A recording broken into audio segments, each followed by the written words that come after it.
Findlay Trojan football on 1330 WFIN, WFIN.com, and 95.5 FM. Trojan football, a service of Blanchard Valley Medical Associates, Union Bank, All Recycling Management, Legacy Farmers Cooperative, Hanneman Funeral Home, Jack's Heating, Air Conditioning, and Plumbing, and by Angelo's Pizza, Cooper Service, NWO Orthopedics Express Clinic, Northwest Ohio Railroad Preservation, Ball Metal, Reineke Ford Lincoln, Chick-fil-A, Cauldron Crates Funeral Home, Owens Community College, Shelter Insurance, Millstream Career Center, The Granary Gifts and Furniture, Great Scott Community Markets, Kirk Chiropractic, Ralphie's, and LaRich Chevrolet Cadillac.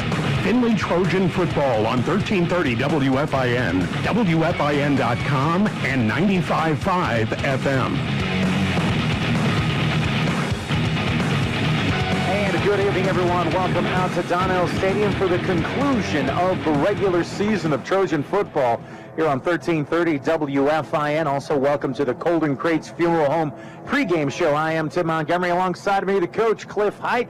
And Cliff, I think this is the way you want to close out a regular season against one of those rivals on your schedule. And we talked that there's several, but certainly when you look at proximity and everything else, Lima Senior fits that bill. Lima Senior is an old rivalry from way, way, way back. And a lot of people lost some of that rivalry stinger because Lima went a different way at one time and Findlay went a different way. And in the last 10, 15, 20 years now, they've been back. And it's always been an interesting situation. The first year that I coached at Findlay, I think they beat us 152,316 to -4. Minus six. And they won the state that year. They were loaded. Right. Then they Leonard Rush. Leonard Rush, and he was a University of Kentucky guy. And then they've had a falling off that was drastic. And they're trying to get that program back to where it was. And I think they're starting to get towards that. They're getting some of the bigger kids out. They've got a lot of skilled people. So it's an interesting matchup. It always has been. But Findlay kids, when I was little, grew up not liking Lima Senior very much, especially in basketball, but definitely the Lima Senior Spartans. And it was a rivalry. And I'd like to see that get, going again. Well, and there were a couple other years in there, even in the early 2000s with Coach Cooper, they had some success there. It's been, but like you said, it's been kind of spotty as far as that goes. To try to help escort that in, they've went back into a part of their own history as they bring in Biggie Townsend to be the head coach of this team. Biggie Townsend, when you get a guy like that, it's an attraction. And so that's good for Lima. And they needed something to be an attraction to get the kids out. The talent's always been at Lima. Always has been, always will be. He's getting it out. And if he molds this team into something, I think we're going to be real interested to see what happens. Now, with this new league change, who knows what's going to happen with Findlay and Lima. But I guess that doesn't matter tonight. Tonight it's just Findlay versus Lima Senior, and here we go. Spartans come in at 3-5 overall. They are 2-4 in the track as far as that goes. You talk about the talent. One of the places it really shows up, and I think Coach Adams is a little bit worried about this, is in the return game. They can be very, very dangerous because those one or two athletes in key spots and key situations who play really hard, they can really take advantage of a return situation. But, Tim, why would Coach Adams worry about the kicking game when he's got the tricky kicking philosophy? This guy has done more in the kicking game than anybody I've ever seen, and I love it. I'm just fascinated by it. I don't think it's going to be a problem because if Findlay kicks to their great returners, then Findlay's doing something they haven't done all year. I don't think they're going to do it tonight. Meanwhile, you talk about what else to expect from Lima Senior. They've ran 3 different quarterbacks, and anywhere, depending on who you talk to, 4 to 5 different offenses during the season, sometimes multiple offenses within the game. And then defense, they played a completely different defensive formation the last 3 games in a row. Yes, and that means to prepare, you don't know exactly what to do. So what you do on offense, you come out in quads or you come out in 5 quicks and say, we're going to dictate to you how you're going to line up and how you're going to show what coverages you're going to do and how you're going to try to defend us. You're going to come after the quarterback. Are you going to drop 8? We'll know right away. And then you kind of mold your game plan as you go. It's kind of like chess. You know, they do that, we do this. But Findlay has, I think, on paper, the better offense and the better defense. So I think they're okay with necessarily not knowing exactly what's going to do, because Findlay is now comfortable in what they do. And so we're going to do what we're going to do is what their philosophy is. And if you do something goofy, well, then we'll adjust. Well, it should be exciting. A lot of matchups to look at, a lot of things to keep track of, and certainly a lot for the Trojans to be playing for. Coming into this game, they come in at the number 5 spot in the region, and if they can hold on to that, that sets them up to certainly host a first-round game. But they get a win here tonight, and a couple of other dominoes fall in some other parts of the state. We could be looking at top 4, which puts you in a position to perhaps maybe host 2 games in a row. How fun would that be? You know, it's just like I said to the coaches. Does home field advantage make that? I mean, does home field make that much of an advantage in a game? And I'm asking, just what do you think? And one of the coaches said, you mean the difference of arriving here at 5:30 or getting on a bus at 2 o'clock and driving 3 hours? Yeah, it makes a difference.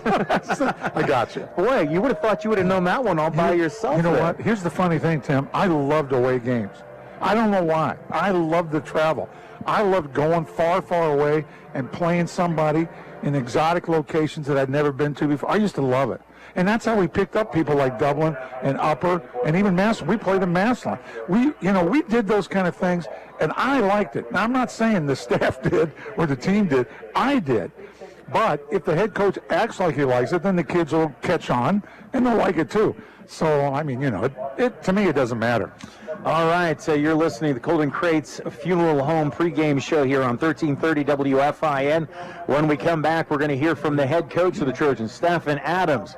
We got ourselves Trojans. We got ourselves Spartans. Really, the only thing we're missing is a hot chick named Helen and a wooden horse. But we'll see if we can dig that up by the time we return on WFIN.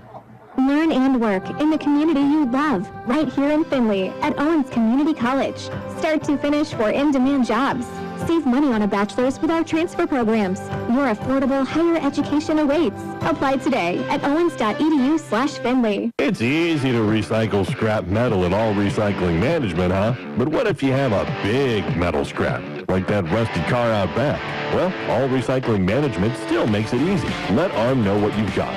Junk cars, old machinery, industrial scrap, and they send a rollback truck to pick it up. If you have some loose metals, ask for a roll-off container.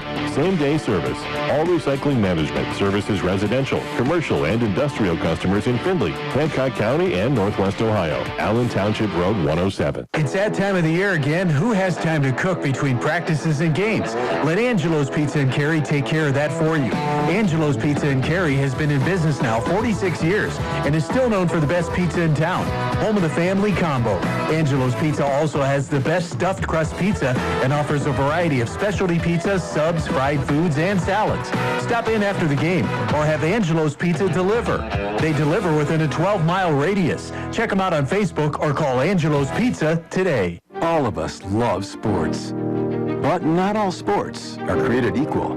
College sports have big budgets, dedicated alumni networks, and corporate sponsorships.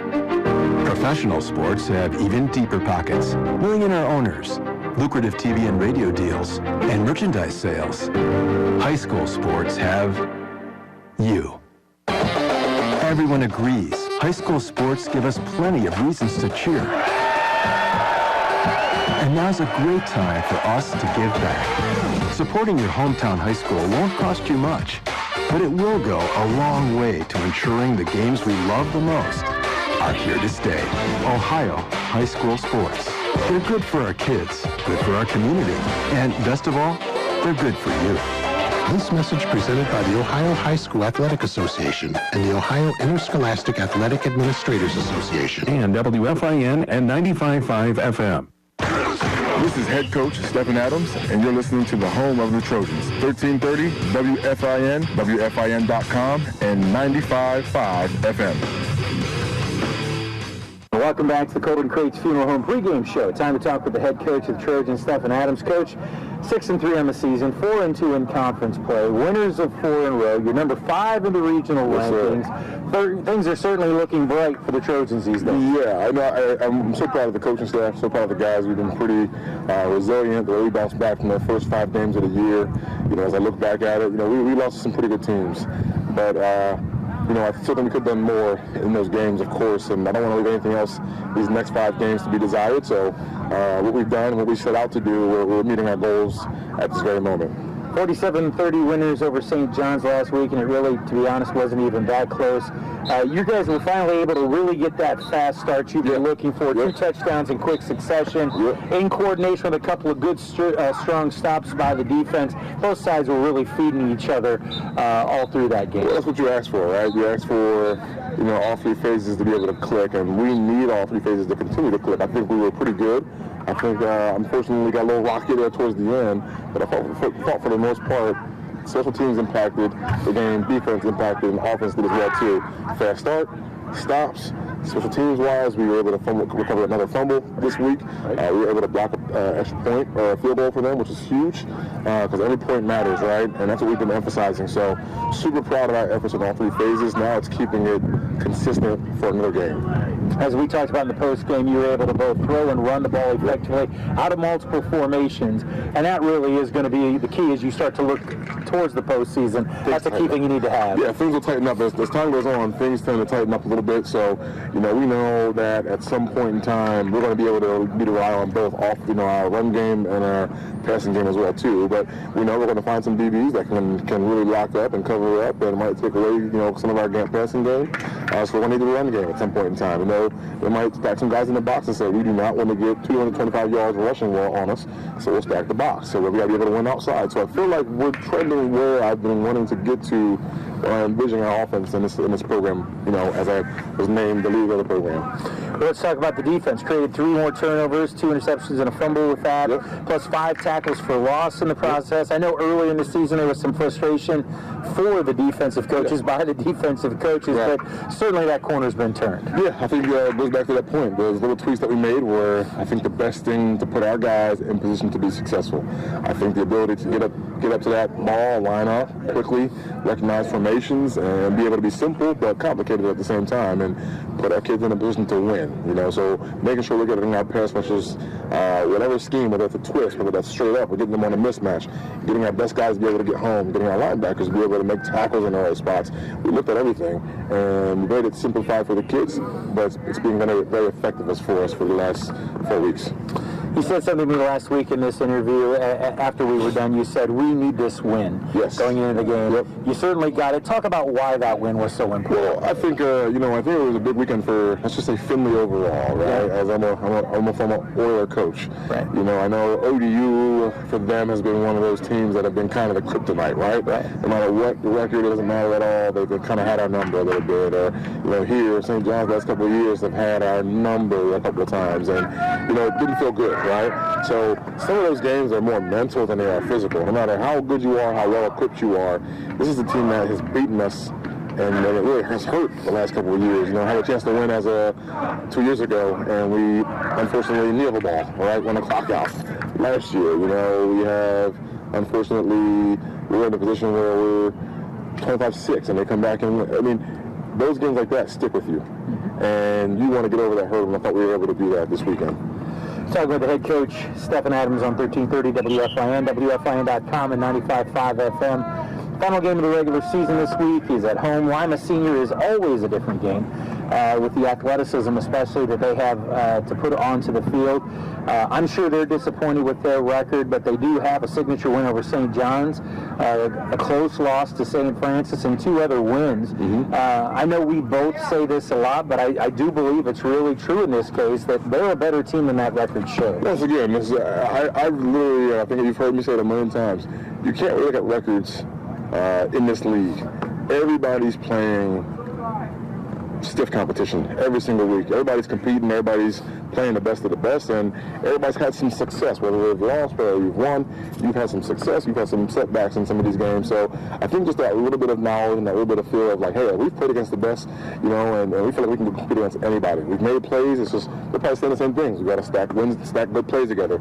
We got to tackle. We got to do these little small things to get us to win. So we don't look at records. We look at just pure talent. This is a talented team. They have playmakers all over the place. Have some big, fast, and physical guys. So we want to make sure we're ready to go from the first snap on. They've shown multiple offenses, including multiple quarterbacks. Correct. They have moved the ball, but what they've struggled to do is finish drives. 100%, yeah. I mean, they've shown, like I said before, good athletes on the outside. They've had some quarterbacks. They had 3 quarterbacks. We've seen 1 earlier in the season, and we've seen 2 the last couple of weeks. But simple. Get the ball to their playmakers. Those guys can make guys miss. So they've had trouble finishing, and we've got a good job of starting fast. So we want to try to create some doubt early on and get off to a fast start on both sides of the ball, all sides of the ball. Like everyone else, it seems this season, they run multiple defenses. You've seen a lot of that. Theirs is a little different, though. They tend to stand up some fronts and jumping around and shifting. Talk about the challenges they present. It's kind of a weird thing, and I'm going to say this, like, we've seen a decent amount of junk. When I say junk, what I mean is defenses that maybe don't necessarily add up, or defenses that don't really make sense, or defenses that are a little complicated, or they line up 3 guys on this side, heavy on this side, and 1 guy backside. We've seen different stuff this year that I think was smart, because guys are trying to get their guys to be successful and overload or overflood one side of the ball and stop a run game and put coverage backside. We've seen it all. And the good thing is that we have offensively in some of our run schemes and pass schemes are not so much. It's more about landmarks and spots, right? And if you run your routes and you schematically in the zone run game, if you're where you're supposed to be and you trust your teammates, everything will come to your lap. We've talked about special teams a lot. You've shown that your team has shown the ability to be dangerous, but this team shows it has the ability. They have multiple guys with touchdowns, returns for touchdown in the punting game, in the kickoff game, interception returns. They've returned it in almost every fashion. Yeah, and that's what we're talking about right now. We're going to kickoff at the moment, and what I talked about really was making sure we do a good job of being precise in our lane, what I call lane integrity, right? So basically, you got to stay in your lane. You can't necessarily abort. If the ball goes all the way to the right, my backside guys can't squeeze down so far because they're going to catch the ball, they're going to pitch it back, they're going to do this, they're going to do that, they're going to do all these things to try to get their guys out in space, and those guys can make anybody miss, and they've always had great athletes. We've all known that. It's now us making sure we do our part to contain them, keep them inside, and wrap up with opportunity. With the recent success you guys have had, playoffs in the immediate future here, I know you're expecting another great crowd. They seem to have gotten a little bit bigger each week. Talk about how that's important to you and how you think that's important to this team, the crowd. Yeah, it's huge. I think we're getting that true just support, right? We're getting that community support. We're getting our student support, our student section, our band. So basically the student body has done a great job, right? They're the energy. They're the ones that have the energy. They bring the noise, and then you add on, we're trying to include everybody in the chants and all those small things that really make an environment that's hard to play at. And I think our kids have really realized that too. I think the unique part is, and any coach will tell you this, a lot of times in games and in certain spots and certain points, you don't hear much or see much because you're so focused on what's going on in the field. We've heard and we've felt our presence of our fans, which is absolutely awesome, and it really takes everything to the next level. So let's build on that before we get to our keys to victory. One last thing I want to talk about. You talk, like you just said there, about being connected to the school, the community, and those things being connected back to the team. I heard a great story earlier this week about something special this week. Terrion Ross came up with something special for this week, and you helped him put it into play. Talk a little bit about the events that led to that. Yeah, I think it's student leadership, right? These kids are, I think with what we've done, I don't want to say it's something I'm done. I think it's just the kindness and the greatness of what our kids are and who they are. We're wanting to really connect our school and our kids to this great program that we have. being able to play on a Friday night's a very wonderful experience. Being able to coach is a wonderful experience. So trying to share that with as many people as possible. We have the shirts for Friday night, the blackout shirts that we have, and they'll be able to have access to all the shirts. The rural student population will be able to have an opportunity to stay on the sideline from warm-ups to however long they want to, and really just enjoy the game. They're going to see it live, see it up close and personal, and just be able to see what we do in the locker room, the conversations we have, and the whole 9 yards. So really just going to be a cool deal that I will want him to talk more about, because it's very special to him. And, you know, once again, this is not I'll say this and I'll make this very clear, this is not a Coach Adams thing. This is just Coach Adams saying, absolutely. Cool, sounds good to me. He, in his student leadership class that was ran in the school, it's something that Dave did, it's something that he wanted, something that he brought to my attention, and of course I okayed it. So this is a him thing, so I want him to talk about this more, and I think he deserves all the credit. So I think it's cool for anybody listening, anybody out there. I hope you get a chance to see Terrion, know who Terrion is, and if you see him, tell him well done and good job. Well, we're going to hear from him for certainly at the half. All right, let's wrap things up like we always do, Coach. Talk about keys to victory. Yeah, I would say special teams always going to be the same for me. Own the ball, okay? No penalties. Own the ball, no penalties. Offensively, we want to once again stay clean, get out to a fast start, and keep our foot on the pedal for 4 quarters.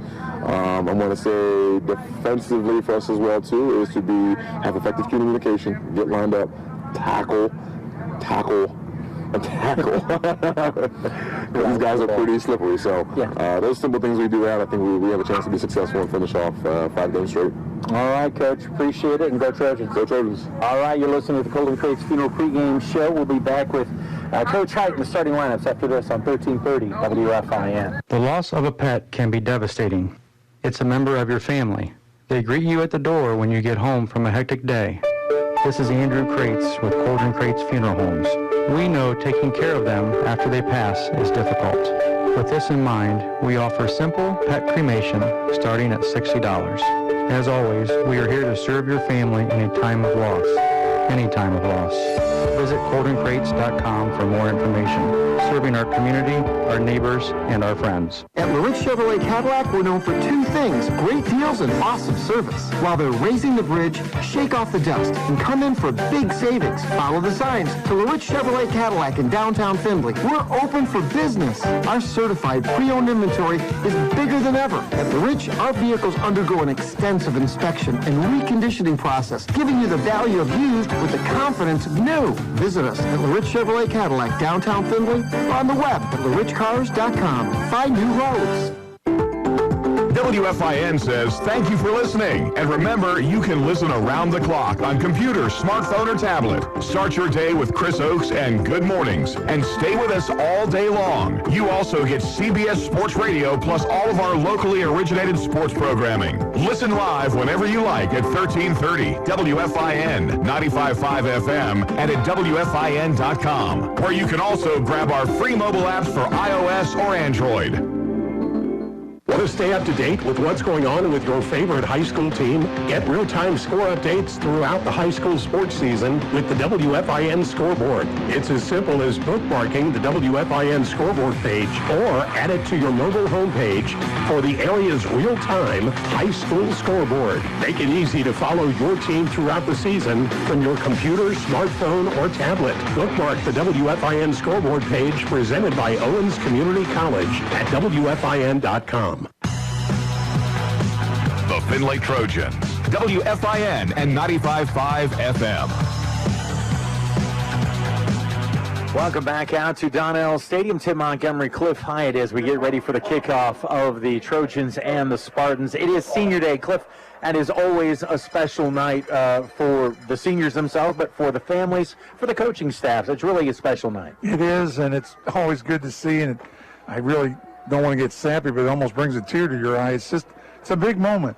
It's the last official home game for these guys. Now, we know they'll be back here next week, most likely, but you never know. You never know for sure. And so that's why you do it in this last game, and the parents are on the field and hugging their kids, and it's hard to then be that emotional and then get ready to play. It really is hard to do that transformation, but I'm sure Coach Adams has them ready to go. Listening to the Colden Crates Funeral Home pregame show here. Tim Montgomery, Cliff Hyde, as the Trojans get ready to do battle with the Spartans.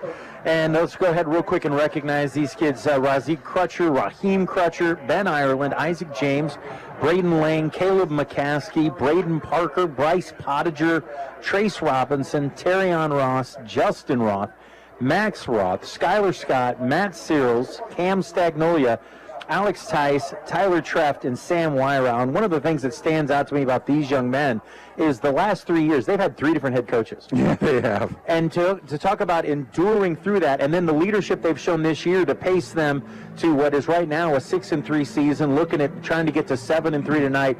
I got a lot of respect for these young men. And a lot of respect, again, for the seniors that have kept this molded together. You look at Braden Lane, and you look at Benny Ireland, and of course Max and Justin, those guys, and Terry and Ross. Those guys have just done a great job of keeping this team's head in the right direction, and I'm really proud of them.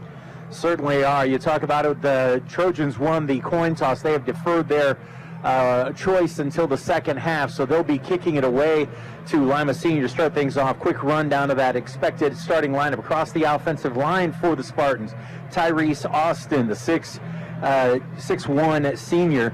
Then James Evans at the left guard, a 6'3", 160-pound junior. This is one of the smallest offensive lines we're going to see all year, Coach.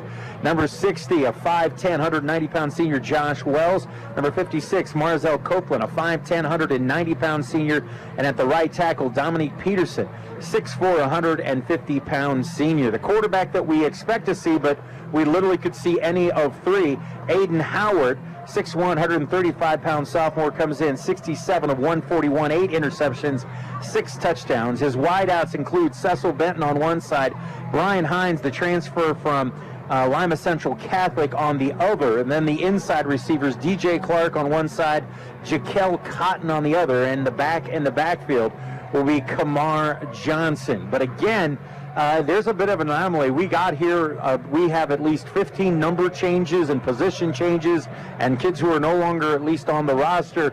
You're never quite sure what you're going to say, which to some ways is a benefit and an advantage for the Spartans, Coach. But at least we can read the numbers. We were discussing this with one of our opponents last week about there was one team, I shall not mention the team, that wore white numbers on white jerseys, which we all believe is probably not legal, but we couldn't see anything, whose number it was.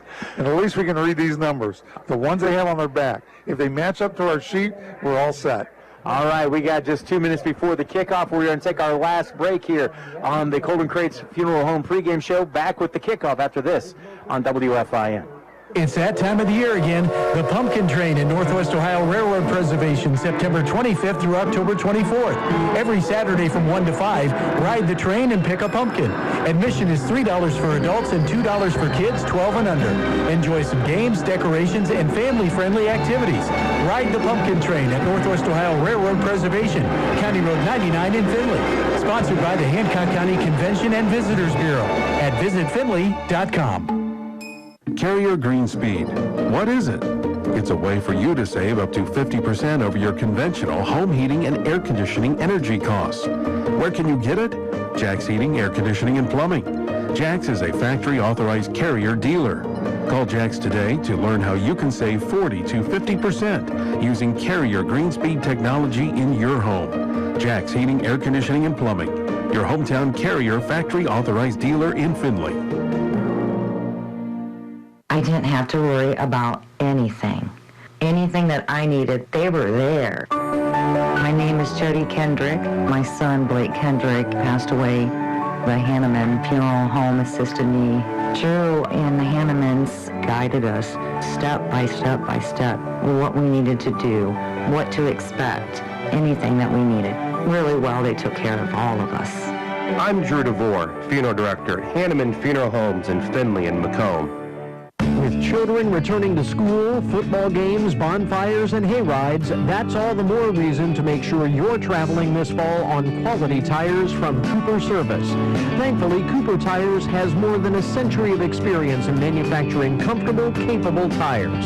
Each Each Cooper tire is made to last for thousands of miles to help get you where you need to go and back again. For Cooper tires this fall, see Cooper Service, 401 East Main Cross in Findlay. WFIN, home of the Findlay Trojans.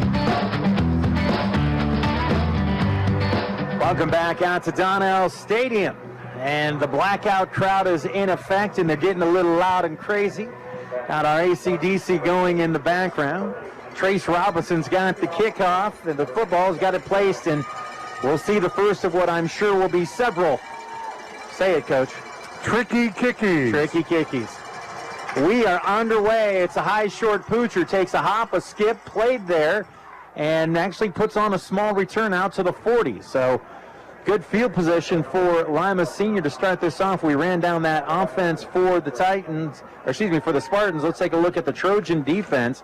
Ashton Yeager, the 6'1 freshman on one side. On the other, Luke Montgomery, the 6'5 junior. In the middle, going to see Dallas Dela Cruz. Skylar Scott's going to take the week off after that injury last week. The linebackers, Lane, Regal, Wyrau, and Harp. Your corners are Terrion Ross and Donovan Harrison. In the safety positions, Cam Stagnolia and Tucker Oliver. Fake the handoff and then keep and goes up the middle. Takes it across the 40 and out to the 44-yard line. A pickup of 4. And the good news is they did go with Aiden Howard, the quarterback, so we had one piece of information accurate. But he looks a lot stockier than what it says his weight is on this program sheet. And it says he weighs 135, but if he weighs 135, I don't weigh what I weigh. Second down and 6 after the 4-yard pickup. Back on either hip for Howard. And he'll give it to his back. That's Kamar Johnson around the outside, strung out and brought down by the Trojan defense for a loss. Tackle for loss by Sammy Wyra, taken up right where he left off last week. Yeah, Sammy Wyrau has 2 sacks on the season, 14 tackles for loss overall. Make it 15 now after that, and a 3rd and 8 situation coming up. 3 receivers to the right, single receiver on the top of the formation, back to the right. Rolling that way is Howard, looking, throwing it, and almost intercepted. Instead, it's a big completion down the sideline, and it'll take it all the way down to the the Trojan 20-yard line. And Trojans went for the interception, and they got burned. There's a penalty. Ineligible receiver downfield. And Stagnolia went for the INT, and he missed it. Great reception by the Spartans, but it's coming back. But great pressure by Dela Cruz on the quarterback as well. But, yep, ineligible downfield. That was too bad for them. That was Isaiah Russell with the catch. But what you like about that is, the completed pass, but as Coach said, it's going to come back. You like the aggressive nature of the way the Trojans are attacking this one early on. Well, it was a rollout, and he still had a guy in his face from the side. Dela Cruz did a great job of putting the heat on the quarterback that time. Dallas has had a nice season, rotating in there with Skylar Scott. So 3rd down and 13 after the penalty is stepped off. 3 again to the right, 1 up top. Howard back, looks to his left, throws it long, overthrows it, intercepted easily by the Trojans, and now they'll try to set up the return. Coming back the other direction, cuts it over to the right side, and forced out of bounds inside the Lima Senior 45 at the 44. Was that Sam Max? back? No, that was Max. Okay, Max got in the secondary. Trojans brought in the extra defensive back, and Max comes away with the pick. His jersey had rolled up. I couldn't pick up the number initially. But it was a great return, and a lot of people got out in front of him. Then he got pushed really hard out of bounds and almost ran into the bench over there. In fact, I think he did, but he's okay. But great job by Max on that one. It's about a 30-yard return as the ball was well overthrown. And now bring out the Trojan offense, led out by the freshman quarterback Ryan Montgomery, 124 of 204 for 1,643 yards, 20 touchdowns, 4 interceptions for the young man. He'll open up, 3 to the left, 1 to the right. It's almost like Coach called it. And this gets whistled down before it gets going, and we got a flag. I think somebody's offsides. Yeah. I'm surprised they didn't play that out. Well, in high school, if you break the neutral zone, they have to call it, if I'm not mistaken. Well, my point is, I didn't see anybody move. It just looked like he was lined up offsides, but maybe I missaw it. Free 5 yards for the Trojans. Sets up a 1st and 5. They'll stay with the same formation. Ireland, the outside of the 3 receivers to the left. Check off, and they'll audibilize. it looks like Lima wants to go man-to-man all the way across. They'll go ahead and give to Isaac James. He'll pick his way, and he'll drag some tacklers, still moving. And finally, things will be scrummed over, but not before I believe Isaac James has enough for a Trojan first down, a Hanneman Funeral Home first down. And, man, did that young man have a heck of a game last week. Just ran like crazy last week, and I think we'll see him getting the ball a lot tonight. Twin receivers to each side this time for Findlay. James stays in to the right of Montgomery. Check off to the sideline on the Check With Me offense. It's a straight man-to-man with one free safety deep middle, 4 down linemen, a couple of linebackers in the middle. See what the Trojans do. Even that safety's pretty shallow. Handoff again to James. Started middle, bounces right, brings it back to the middle, and hammers his way inside the 25 to the 24, a pickup of 8. Well, already Findlay has destroyed the tendency of when we spread it out, we throw and not run. They changed that during the course of the game last week, where they started getting into the spread formation and running the ball. It was very effective. 2nd down and 2 now for Findlay. 3 receivers to the right, 2 to the left. 5 receivers set. And again, the check-off offense.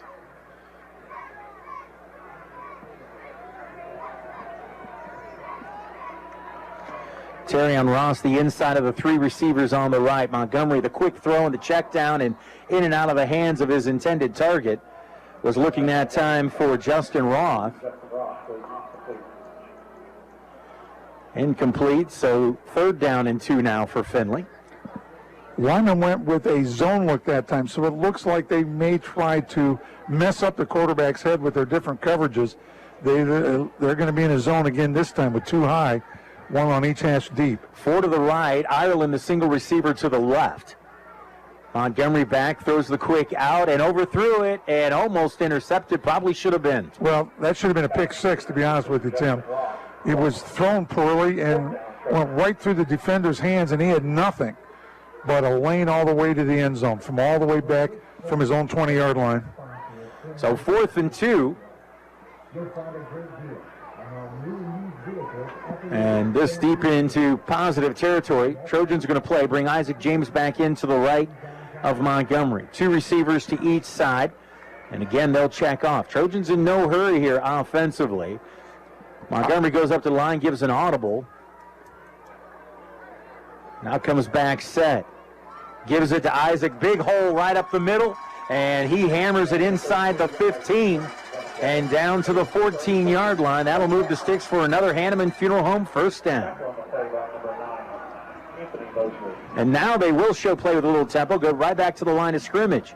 Again to give to Isaac.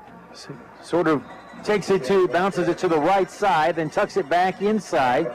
Takes it to the 10-yard line. Pickup of 4, brings up 2nd and 6. And the tempo continues, Coach. Findlay in a hurry up, and it's effective. Again, 2 to each side. Quick throw, batted at the line of scrimmage. One of those big linemen got a paw up there. I believe that was Matthew Miner who got his hands up and knocked down that pass. When a team throws a lot of rapid passes, you cannot get penetration and get to the quarterback most of the time. Therefore, your linemen have to be looking to get their hands up to knock balls down if they can, and in that case, they did. 3rd down and 6 now for Findlay. Back, blitz comes, throwing in the corner and just let it a little too much. Receiver had a step, and that was a good ball by Ryan. But it was great pressure by Lima, though. They had him thrown off his back foot. They brought everybody and got pressure almost immediately there. Findlay will bring on Robinson for the field goal attempt. This will be spotted down at the 16, so a 26-yard attempt. Spot down, Trace's kick is up, and it is good. Trojans draw first blood at the 8:22 mark. Lead it 3-0. Back in a moment on WFIN. Your husband is pretty handy to have around. He makes the world's best mac and cheese. He's in the Tickle Monster Hall of Fame. And he can teach anyone how to throw strikes. but a busted pipe in a basement full of water? Honey, I think we need a plumber. Is a little out of his league. That's where a homeowner's policy from Shelter Insurance comes in handy. We'll help get your house back in order and your husband back to what he does best. For auto, home, life, or business insurance, see Shelter agent Brian Courtney in downtown Findlay, 567-250-8162. This is Cliff Height. The Trojans play here, 1330 WFIN, WFIN.com, and 95.5 FM. The employees of Ball Metal wish all the area teams and students great success this season. Ball Metal would like to remind everyone to, as always, please recycle. Good luck from Ball Metal. Tim Montgomery, Cliff Height here. Trojans capitalize on the interception and put 3 points on the board to lead it early on here, 3-0. Good running by Isaac James, and a little bit of work to do on that passing game. Another high short one, fielded at the 27, looking to put on a return. That's Kamar Johnson on the return. He's still running. The last time he let the ball hit the turf, and he picked it up off the bounce, which was very dangerous because Findlay almost got it. This time he caught it on the fly and returned it about 10 yards. Well, and Kamar Johnson's another one. These numbers, it's almost like Lima's playing a mental game with people, because if Kamar Johnson is 120 pounds, I'm 175. See, it's real simple. All these weights are from when they were in third grade. Okay, that makes a lot of sense. That's that quarterback doesn't weigh 135. 1st and 10 at their own 35-yard line for the Spartans. 2 to the top, 2 to the near side are the receivers. Howard with the give to Johnson, trying to pick his way. Flag. He gets it bounced to the outside. Flag was thrown almost, I thought I saw a flag too, but now I don't see anything on the field. Oh. Must have been a towel or something that fell out of somebody's pocket. I guess you're right. An 8-yard pickup for Johnson as he kind of picked his way along that left side. Well, that was a good run right there. Yeah, 2nd and 2. 3 receivers to the right, single receiver up top. Put it back to the left of Howard. He'll get the handoff again, and this time Trojans are there to stop it after little or no gain. Looks like on a second effort they're going to give him a yard. 3rd and 1 coming up. Ashton Yeager with the tackle. Not playing like a freshman anymore this time of the year. He's done a great job for the Trojans this year at one of those defensive end spots. Yeah, 7 tackles for loss, including 4 sacks, a fumble recovery for the freshman. 3 to the right, 2 to the left. So an empty backfield set. Now they'll shift that and bring it back in to the right. Now keep an eye on this. I believe that's Isaiah Funchess Foster. Oh, I think Findlay just jumped offside, Yeah. didn't they? Brian Foster, who also has played a little quarterback here and there in spots. And it is going to be an offsides as the preliminary indication. So a free first down via the penalty.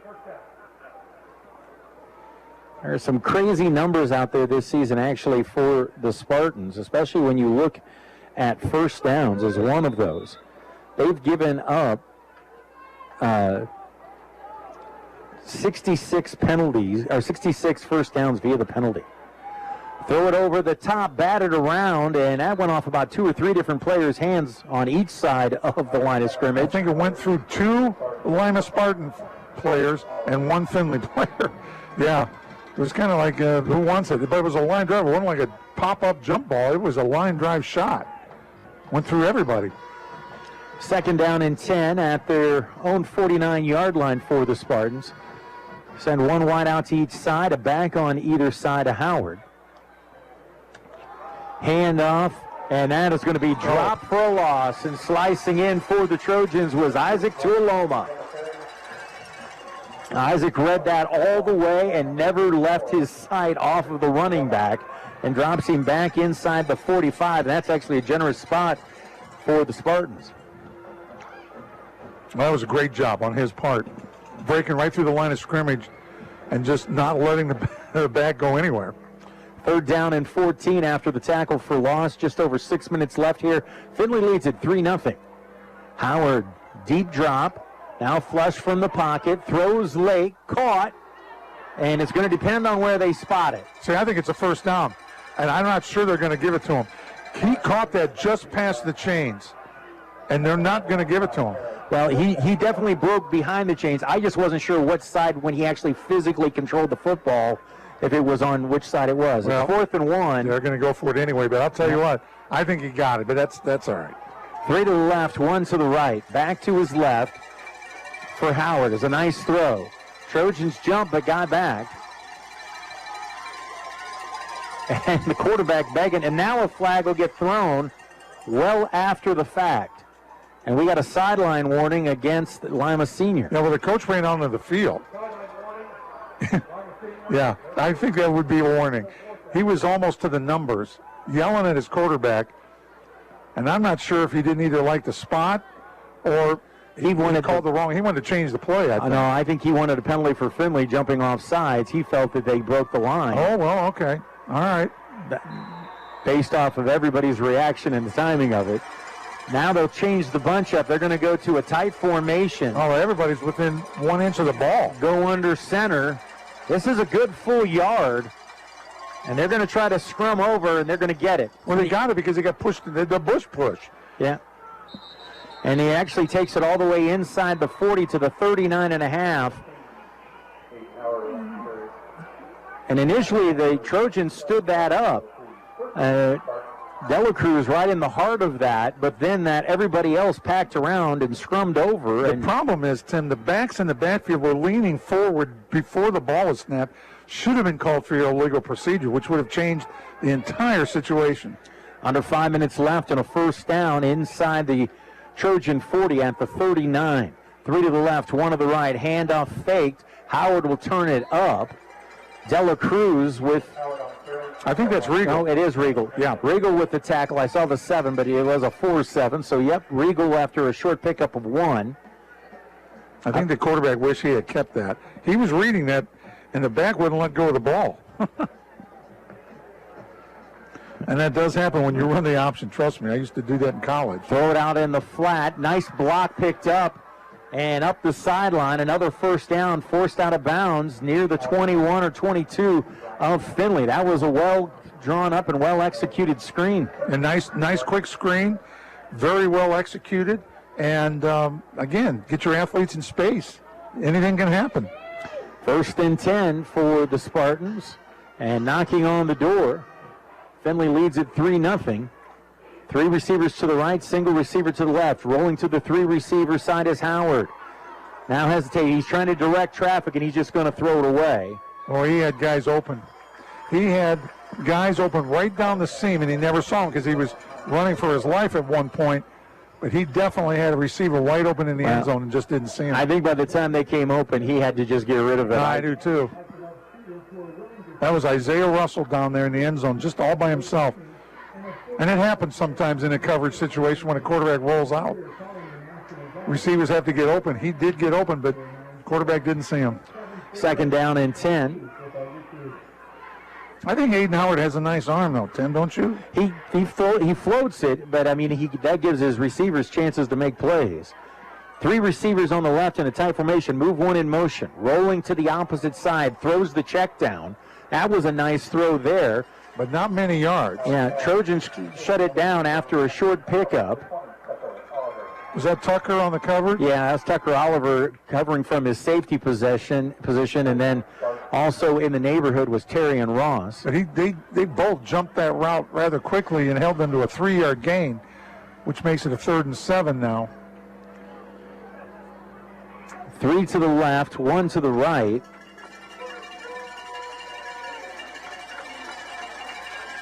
Howard dropped, pump fakes. Now he's going to run for it himself, and he's going to, I think he's going to get it. He got the first down. I think so, too. Trojans kind of laid off that like they were afraid to come up and play him. I don't know if they were afraid that he was going to go down and they'd get hit for a late hit or something, but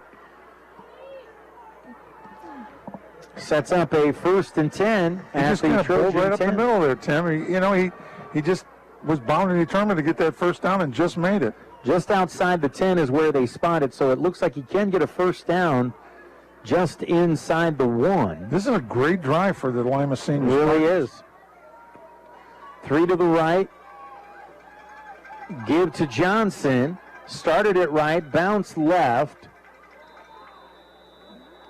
and takes it to the 5, so about a 5-yard pickup. Not bad at all down here. I'll tell you what, it's interesting. Coach, you probably remember this as well as I do. It wasn't that long ago, 3-4 years, where everything was being blown down quickly because they were afraid people were getting hurt late. And now it seems to have swung back the other way, and they're letting these plays play out really long. Well, I think it's because you're allowed to push them in the back, and I think it's changed the game. Fake the handoff, quick slant. Did he hold on? No. No, he didn't. Official immediately waved it off. The defender got a hand in there and kind of raked it down. There's a flag, and it's a penalty against Findlay. I think they're going to call holding. No, pass interference. They're going to call pass interference. That's a tough call for the Trojans because I thought that was pretty good coverage out there. I did too.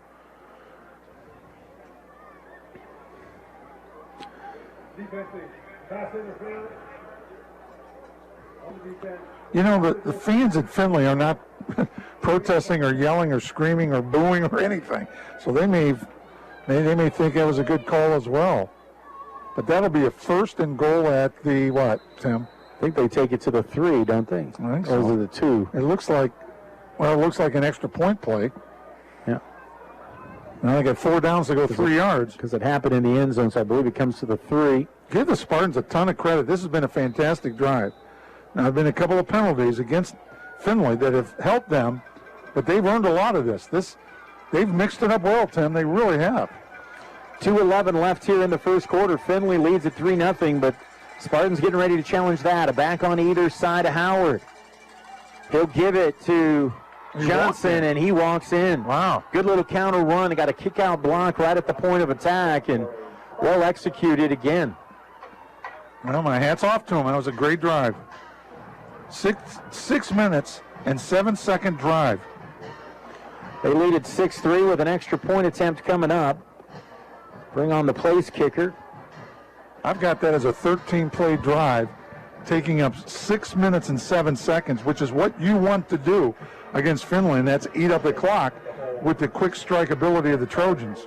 Aaron Bowser on for the point after try.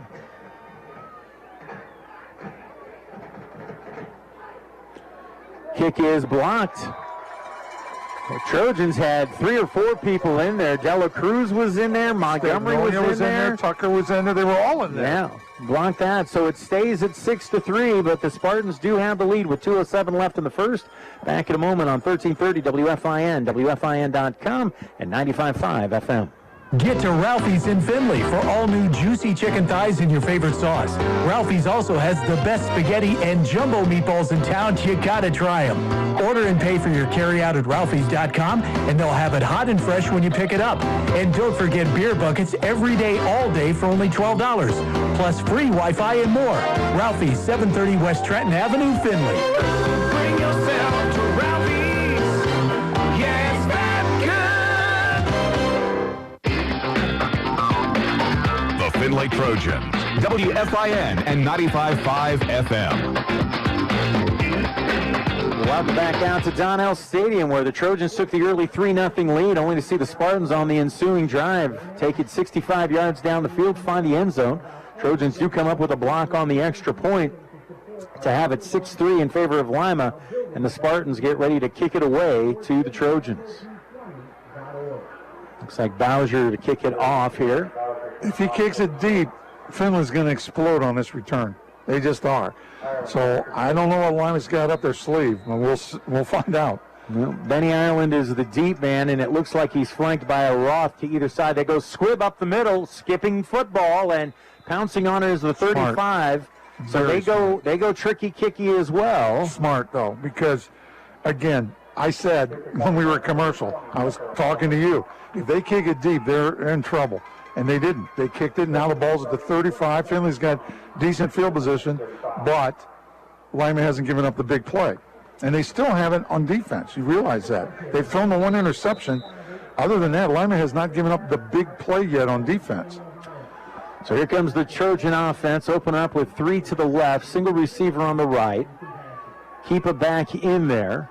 It might be Tice. Nope, still Isaac James. Throw it out here on the near side to Roth, and he's going to be brought down for a loss. Never had a chance.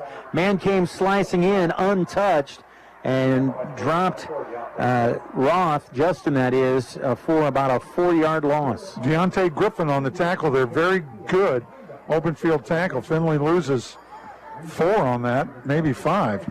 4. 3 this time to the right. Single receiver on the near side. Check off.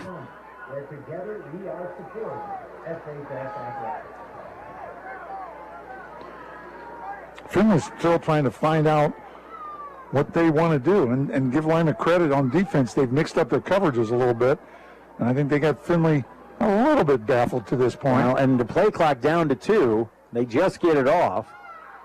Throw it out there, complete. Is it out close to the 40-yard line? It's going to bring up a 3rd down and 5 situation. Good quick throw. That was a sharp-looking throw by Ryan. Hit Max right there in the seam to the right side, to the trip side, and he just kind of did a hitch, about a 10-yard hitch, 4, 10-yard gain, 9, whatever. So like you say, 3rd and 5. 3 to the right, 1 to the left. Ireland will come in on the hashes. Comes set now. Man-to-man on Ireland with no help over the top. And Findlay doesn't like what they're seeing. They're going to take the timeout. We're going to keep it here with 38 seconds. We're going to talk more about this at the half, but I did want to talk a little bit. Talked about it with Coach Adams in the pregame interview. Special event going along with this blackout and everything else. Terrion Ross, and I've been a big fan of a couple of things at Findlay over the last couple of years. First was the student-athlete leadership team. Been a big fan of that for a while. And then the leadership class they have as well. And Cliff, if you look really close, you'll see a short little girl there with pink headphones on right down here about the 20-yard line.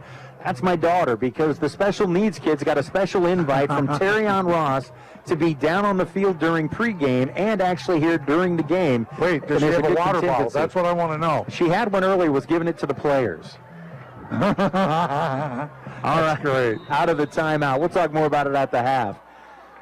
2 receivers to each side for Findlay.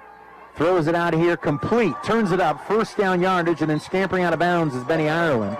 Lima changed their defense. They went to a zone and gave Ben Ireland a cushion of 10 yards, and they only needed 5, which is baffling to me, but that's what they did. And I guess they just didn't want to get beat deep, but Lima got out of their man-to-man look and went into a zone, and Findlay read it well. Good job, Trojans. 1st and 10 after the Hanneman Funeral Home 1st down. They'll switch up some personnel and bring trips to the near side. That's the short side of the field. 2 out to the top. This is a different formation than we used to see. Max is alone. Ryan flips it out on the right side and not quite able to hold on to at that time. Was that Trace? No, that was headed to Max. Yeah. Max was out there alone, one-on-one with the defensive back playing him, I think, in a man-to-man with a cushion, and they ran the outcut, and they just didn't connect, unfortunately. But there was no help over the top. Findlay could do a lot of things over there, and they still could. Max could do anything he wants right now. Stay with the 5 receiver set, 3 to the right, 2 to the left. Ryan will check off and look to the sideline. Findlay's quick screen game still should be good the way they're lining up, because they're going to let Findlay do the short stuff. Yeah, they're going back to 2 deep safeties here. Straight drop, little screen out here on the near side to Ireland, and he scampers across the midfield stripe and out to the, well, now they're going to spot him pretty close to the 45. Now bring it back to the 46. And that picks up 5, so a 3rd down and 5 now for Findlay.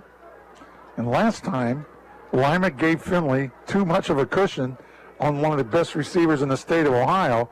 We'll see what they try to do here. Now they're tighter on him now. 5 receivers again, 3 to the right, 2 to the left, empty backfield. Pressure comes off the end. Ryan initially avoids it, then he's going to be sacked. Well, Findlay coaching staff, I know, was going to make the adjustment, but right now it's pretty obvious what Lima Senior's doing on 3rd down. They're bringing kitchen sink every time. Well, and I've said on camera, off camera, on mic, off mic, that that's something that needs to be discovered yet. I know that Ryan's taken a lot of hits this year and has done well, and he's shown poise above and beyond his age. But by the same token, I don't know if he's had a whole lot of blitzing and a lot of people in his legs and in his face. That time he did. There was nothing he could do, nothing. All right, that's the end of the first quarter. We'll take the timeout. Trojans trail 6-3 to the Lima Spartans. Back in a moment on WFIN. Life comes at you fast. Everybody is busy. This is where Great Scott Community Markets can help. Try their Meals Made Easy. Ready-made meals for your family made fresh, in-store daily at Great Scott Community Markets in North Baltimore and both Findlay locations. And don't forget to try their mobile markets. Order online at communitymarkets.com and pick up curbside. Great Scott Community Markets in North Baltimore and both Findlay locations, helping you navigate your busy life. This is Coach Stephen Adams. Check out the Coach's Corner live from Yonkers Wednesday night at 6 p.m. on 1330 WFIN and 95.5 FM. Welcome back out to Donnell Stadium. Getting ready to start the second quarter. Trojans looking at a 4th and about 11 here. We'll go into the punt formation. Yeah, that's what they call it. Max Roth back there. I don't know. I think they're going to kick this one away. Even if it's 11 yards. Max, if he sees it, he'll do it. He'll just take off. If he sees it, he'll do it. Takes another look over to the sideline, does Max. Low snap. Now he's going to roll out, and he's going to go ahead and hit a line drive skipper squibber. And going to be down right around the 11-yard line. That hot dog, he looked like he was going to run it, and he was just running sideways to get away from pressure because he almost dropped the snap. But he took off to his right, and then on the run kicked the line drive and it rolled all the way to the 10-yard line. Nice effort under the circumstances with a bad snap. Oh, absolutely. Well, that's the nice thing of having a former quarterback back there and a receiver. He's got great hands. But right now, Lima's kind of controlling this game. They're dictating to Findlay more than Findlay's dictating to them. Don't you think, Tim? Yeah. Totally agree. 2 to the near side, make it 3 to the near side. Single receiver on the top. Put Kamar Johnson to the right of Howard. Straight drop. Howard looks, wants to go up top. Long ball and intercepted again. Braden Lane with the catch. And the Trojans will take over. And you're right. I like what Howard does on the short passing game, but he's just throwing the deep ball up there and hoping. Well, that had no chance. Yeah, he's throwing it up and hoping, and it doesn't even matter if there's a receiver near the ball. I mean, both of the interceptions have been like punt returns. Easy catches for Findlay, and I know it's okay to throw when you're backed up like that, but I was just getting ready to say, the one thing Lima has to avoid right now is some kind of turnover to give Findlay great field position, and look what happens. They got it. So 2 interceptions for this Trojan defense. They turned the first one into 3 points. See if they can turn this one maybe into a touchdown. Bring back in the back, put him to the left of Montgomery. 2 receivers to the right, 2 to the left. They'll give it to Isaac, and Isaac will fight for about a yard, if that. Good pursuit by Lima Senior, and Coach talked about in the pregame, we talked about in the pregame, there's always the athletes. The athletes are never in question at Lima Senior. The question is, do you A, have enough of them, and can you organize them at the end of the day? Exactly, buddy. 2 and 2, pressure right up the middle. Ryan steps into it, looks long for Terrion Ross. And boy, there was some contact there around the 25-yard line, but the official didn't want to throw a flag there. No. I guess they let him push and shove a little bit. I don't really mind that, Tim, but, well, yeah, I do. When I'm on offense, I mind it. So 3rd and 10 now for Findlay. This is probably 4-down territory here. But the Trojan offense having a little trouble getting on track here in the first half. Well, they're having trouble figuring out what Lima's doing. I don't mean that they're messing him up that much, but Lima is doing a good job adjusting. Pressure again. Montgomery gets away from it. Let's go with the throw, and it's picked. Return coming the other way. Turning up. Look at the speed. And chasing him out of bounds finally and forcing him out of bounds for Findlay. That was Heimball who got him out of bounds. But interception back the other way, and now it's Lima Senior that has the field position. I think that was Arian Manley, but I'm not positive, but I think that's who it was on the interception because they've switched some numbers, and that's what it says on the sheet right now. But he just jumped that route and got right underneath it and got the INT.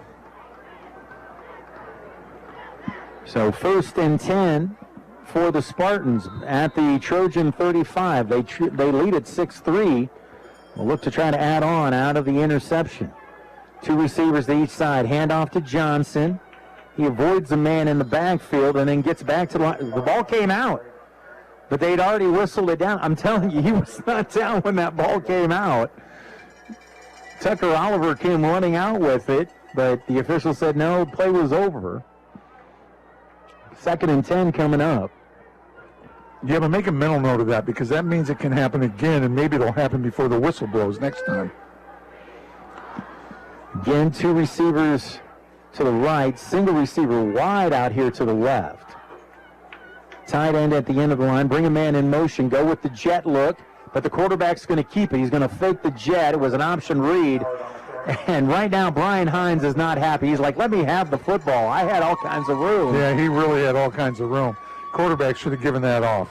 Brian Hines, the last couple of years, has been at Lima Central Catholic, decided to transfer to Lima Senior over the summer. 13 catches, 161 yards, and then 19 carries, 124, and 3 touchdowns. Howard rolling to his right on 3rd and 8. Throws out in the flat, and did he catch it or no? He had it in his hand, but the receiver had the ball knocked away from him. And I'm not sure if that was Stagnoli on the hit that knocked the ball loose. 4th down and 7 now for the Spartans, and they're going to go here. No, I think that was Donovan that was on the hit. The PA said Stagnoli, so that's what I said, but I think that was Donovan Harris on the breakup. Big down here. 3 split out here to the left, including Hines, single on the top side. And blackout crowd starting to get a little bit loud here, trying to rally this defense. Quarterback flush back in, and that's going to be grounding. That's got to be grounding. Definitely intentional grounding. That's got to be grounding. There's nobody within 20 yards of that football. No, there's nobody within 170 yards of that. And he never got anywhere close to the line. Where's the flag? Do you see a flag? No, but there needs to be, and if there's not, it's injustice by the officials. It's got to be. He's taking it out of his hand. Now he's dropping it. All right, gee whiz. I'm surprised they had to discuss that. There was literally nobody within 25 yards of that in a white jersey. Okay, I've got a question for you. Is that a loss of down? And if it is, that means Findlay gets the ball midfield. Yes. Correct? As I understand it, yes. Well, that's a big penalty right there. And here comes the Trojan offense. Watch this. They're marking it off. They're at the 50-yard line. Oh, my gosh. And loss of down. Yep. Ooh. Big. So how about this turn of events? Interception thrown by Lima Senior. Findlay throws an interception back the other way. Now the turnover on downs plus the penalty gives it back to Findlay at the midfield stripe. Handoff, Isaac James looking for the sweep action to the left, strung out, and the ball came loose. But did Findlay fall back on top of it? This is getting crazy. No signal yet. Now that we do get the signal, it's Lima Senior football. So Isaac James batting a little too hard, coughs up the football, and gives it right back to him at the Trojan 45-yard line. At this point in this game, Lima has been experiencing what we used to call the perfect storm. Things are going their way, even though they've thrown 2 interceptions, even though they had the penalty on 4th down. They're still getting the breaks that are helping them stay in this ball game and actually have given them a 6-3 lead. Spotted officially at the Trojan 46-yard line. Crazy last 5 minutes here. Yeah, give Lima credit, though. They came here to play, and they're playing top. They're doing well. 2 receivers to each side. Howard back, looks flush from the pocket. Now he's going to turn it up. And he tried shuttling it forward, but I think his receiver batted it down because he was already out of bounds. That's exactly what happened. Because at first I thought, why is he batting it down? But he was out of bounds. So it didn't matter anyway. So 2nd down and 10. That was kind of goofy, wasn't it? Yeah. I mean, what receiver knocks the ball down ever? I mean, unless you're playing to stop somebody from intercepting the ball. I mean, other than that, you catch everything that's thrown to you. Officials' time. Well, Coach Adams is out on the field. Oh, we got an injury to Donovan Harris. That's why. Injury on the field. If you're just joining us, Findlay kicked off to start things to the Spartans. The Spartans then threw an interception. Trojans put together a drive that ended with a 26-yard field goal by Trace Robinson. Ensuing kickoff gave a good field position to the Spartans at their own 35-yard line. They put together a 65-yard, 13-play drive that ended in the end zone.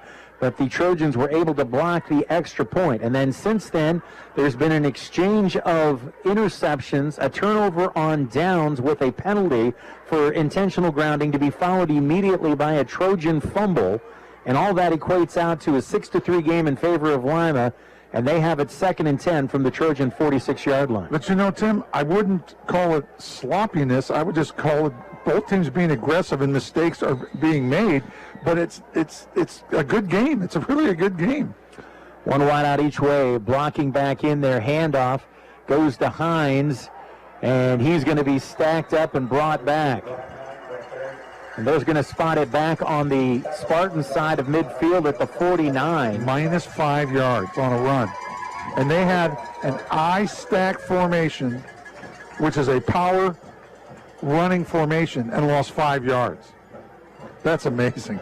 3rd down and 15 for the Spartans from their own 49.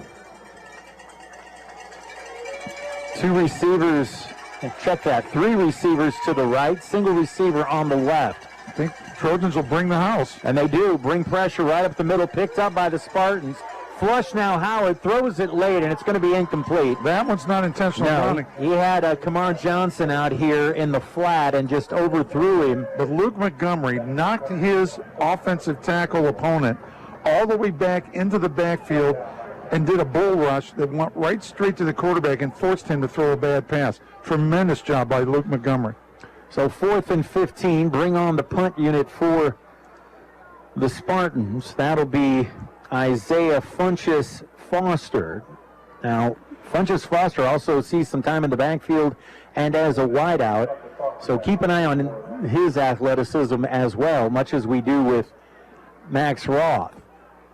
But they're having trouble getting everybody aligned. They're going to go ahead and punt it. Pressure came, might have been partially blocked. I think it was, but he did get enough off to get it down I think there. Dela Cruz got in there and got a piece of that. If it wasn't him, it was Sammy. It'll be downed at the Trojan 25-yard line. That's where they'll go 1st and 10 with 8:19 remaining here in the first half. Findlay trailing 6-3, and this one's not going at all like anybody expected, at least anybody in Trojan blue and gold. And see if maybe Findlay can iron out some of the wrinkles here and on this next drive. At the half, we'll have This Week in High School Football action coming up.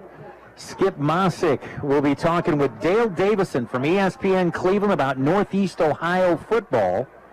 That's coming up at the half. We'll also recap the stats and scoring for you. Tim, there was a 5-yard penalty called against Lima. I did not catch what it was for, but Findlay will now start at the 35 instead of their own 25. At the 30, I'm sorry. Findlay needs to have a really good, solid drive this time. Handoff, and not much there. Right now, Lima Senior is winning the line of scrimmage. Yeah, they are. And they are in the backfield immediately. And they're doing basically with a 4-man front. And Findlay has seen a lot of 4-man fronts this year and have handled them. Findlay started off against this 4-man front. No, there's a penalty. Oh, boy. Something's wrong. The umpire called it. Did somebody say something they're not supposed to say? Too many guys on the field, perhaps. Yep. Findlay had too many guys on the field. Well, that's one way to get your running game going, is add another guy. If you can get away with it. I guess you Good work if you can get it. I guess they didn't. Now, that's a sloppy penalty. A loss of 5, 2nd and 15 now for Findlay. Oh, offside. And we're going to get 5 back the other direction now. Caught that right defensive end, Cam Smith, a little bit too anxious. I'm going to know something. If the quarterback isn't saying much, what draws the defense off sides on a shotgun snap? I've seen people jump over the years, and I still don't quite understand. Ball moves, you move. That's what you're supposed to do. Twin receivers to each side. Montgomery throws it out in the flat, in and out of the hands of Justin Roth. Well, I'm not saying Ryan's a little bit off, but I think he's a little bit off tonight. And just barely. I mean, it's not horrendous, but he's not connecting as well. And again, I'm going to give Lima credit because they're really, I think, trying to mess his head up, and I don't think they have yet, but I think he's thinking more than normal. I mean, this is not what we've seen in the past, Tim. So 3rd down and 9. You know, we heard Lima had a good defense, but then the last few weeks they've given up a ton of points, so I'm not sure what they've got. Finlay shuffles the offensive front. Blitz. And man comes loose in it. Montgomery gets away from it, throws down long. That should be pass interference. Oh, my goodness. Well, they're going to call holding instead at the line of scrimmage. I'll tell you what, they put a lot of heat on him. Well, Brian did a nice job of eluding it and then getting out and being able to throw it, but well, I'm curious about this flag because that defender was definitely hitting Ben Ireland in the back before the ball got there. Well, I think this is going to be against Findlay. Illegal shift against Findlay. Decline, and so it'll be 4th down. And I didn't catch the interference. I'm not saying it was or wasn't. I didn't see it because I was watching the quarterback to see how he was going to get away from that pursuit and to see if there would be a late hit of any kind. And there wasn't, but there was great pressure put on Ryan, and he missed his last 2 passes. So Findlay now prepares to kick it away on 4th and 9. 2 men back to possibly field this. Oh, they're going to get a return. Line drive that is controlled. Oh, big block in the back. And the return man across the 40 and out near his own 44-45 yard line. But there was a block in the back right at the point of attack and no flag. And I'm not sure what these officials are watching, to be honest with you, Coach. I'll tell you, here's the thing, Tim, just strategy-wise, because I'm not sure either. But strategy-wise, Lima is only effective when they get their athletes in space. That's where they're effective offensively. And they've only done that a few times. That's what I would concentrate if I were Lima. Findlay is coming up the middle. They're blitzing Sammy and others up the middle. Harpsman coming. They have really stuffed this running game pretty much now in the 2nd quarter. I think Lima needs to mix it up. Play action, do something else. Wide out each side. There's that stacked eye. The quarterback's going to keep it and run behind it. Takes it across to his 45, out to about the 49. Pick up a 4, 2nd and 6 coming up. Or they can run the ball up the middle. Okay, good. This game hasn't gone the way anybody thought it was going to, including Lima Senior, even though... No. But if I'm Lima right now, if I can eat up the clock and run out this half, I'd be elated to have a chance to be up on Findlay at halftime. 2 to the left, 1 to the right. Handoff to Johnson, kind of picking his way. Fumble. Ball comes out loose. Still loose. Now it's picked up by Tucker Oliver, and Oliver finally brought down at the 30 of Lima Senior.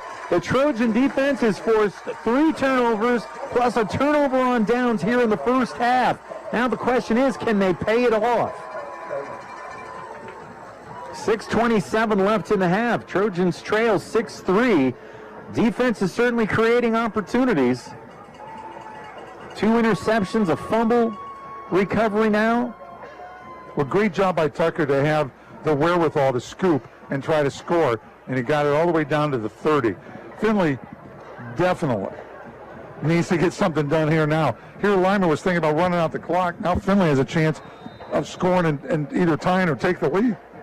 Second fumble recovery of the season for Tucker Oliver to go along with his 51 tackles, an interception, and 6 tackles for loss. 3 to the right, 1 to the left. Back in there is Tice to the right of Montgomery. Ryan drop. Somebody comes loose again and gets the pass off, though, to Max. Max makes a couple men miss, still tiptoeing up the sideline. Where are they saying he stepped out of bounds? At about the 17, maybe the 16? Just the same philosophy that I just said Lima needs to do, Findlay just did. Got the ball to one of their great athletes in space and let him do his thing. And Max did it. Great job. And I'll tell you what, Ryan stood tall in the pocket because he got drilled after he threw that one. 3 to the receivers on the right side. That's the short side of the field. Single receiver out to the top. Give to Tice. He finds a seam up the middle, breaks a couple of tackles, bounces it to the outside, and will take it on into the end zone. From 16 yards out, Alex Tice. Great job. Alex needed that, too. That's a great job. 6:09 left. Findlay goes back in front, 9-6 with an extra point try by Trace Robinson coming up.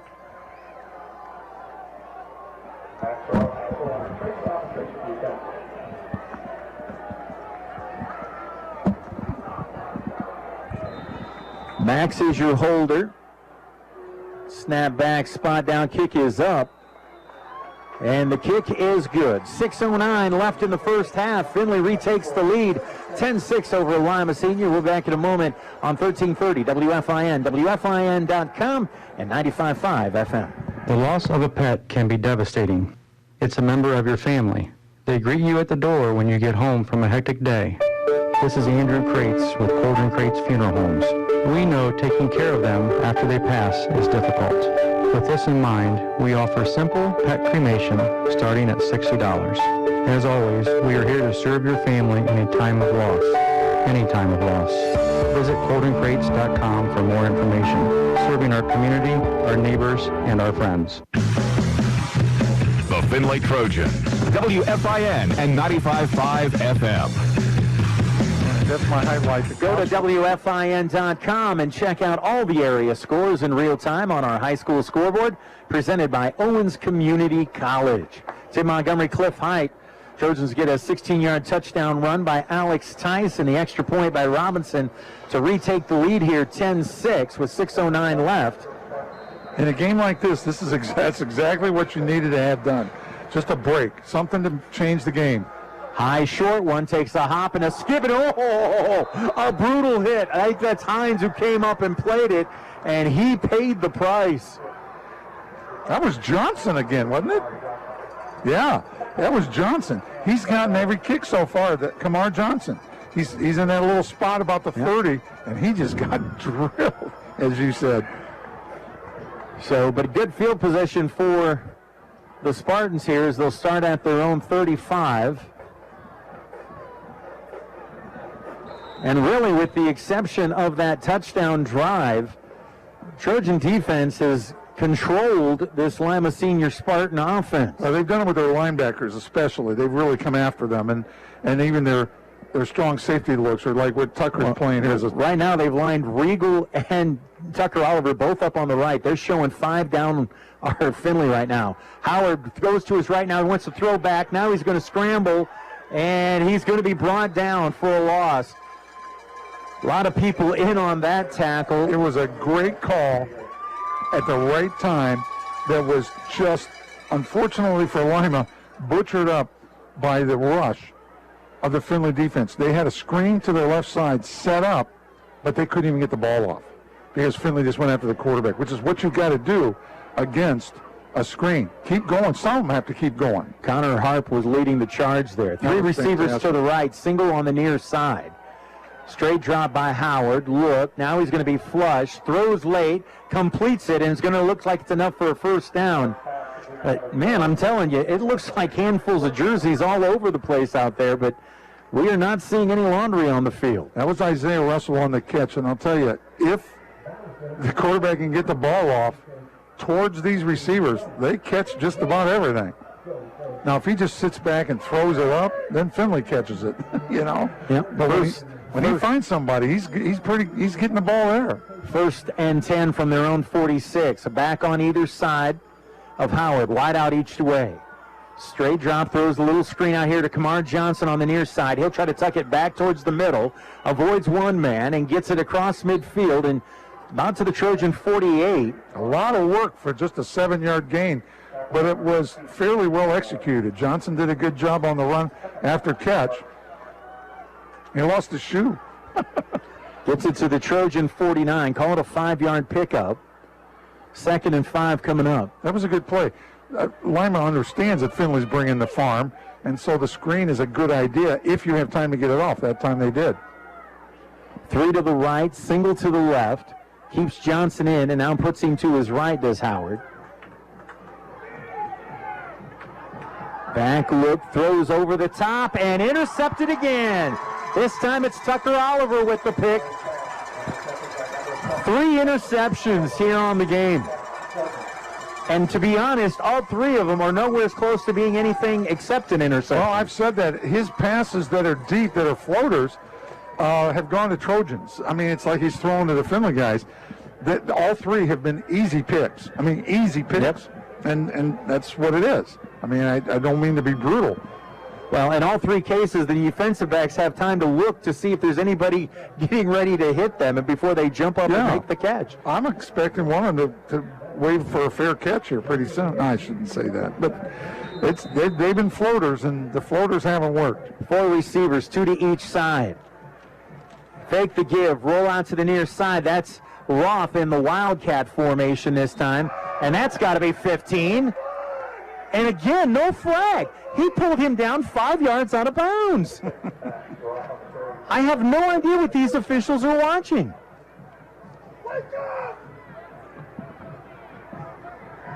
Picks up 5, does Max on the improvisation, and sets up 2nd and 5.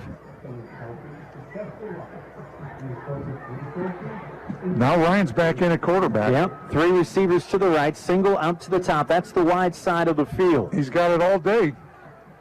Throws it out there, complete to Ireland, who avoids a man. Now is racing up the sideline. He's at the 20, 10, 5, touchdown. He has it all day. Did a little loop out to avoid the tackler right at the point of the catch, and then he just showed his speed. Get it to your good athletes in space. And Lima allowed Benny to have a little cushion and single covered. And you can't do that. I mean, you just can't. I think people would have known by now that Benny is faster than anybody on the field. And if he gets the ball in space, he's very, very dangerous. I believe that was about a 70-yard pitch, catch, and run. We'll get the official numbers at the half. But Trojans now lead at 16-6.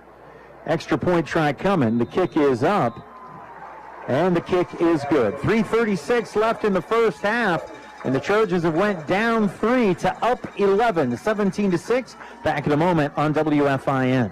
At the Union Bank Company, they want to learn your goals so they can help you navigate through life. From buying your first home to starting your first job, all the way through retirement. With over 117 years of longevity, they understand what it means to be your bank for a lifetime. Visit the Findlay branch on Bright Road, check out their website at theubank.com, or give them a call at 419-424-1400. The Union Bank Company, committed to you. Member FDIC, Equal Housing Lender.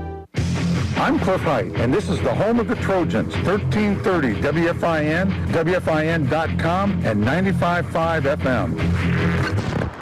Welcome back out to Donnell Stadium. 3:36 left here in the half, and the Trojans put together back-to-back touchdown drives and lead it 17-6. And now prepare to kick it away again, see if we get some variation. Most of them have been that high short on the near side here by Robinson. Kamar Johnson is not over here on the sideline this time, but they're going to go straight up the middle, and Kamar's going to field it at the 25.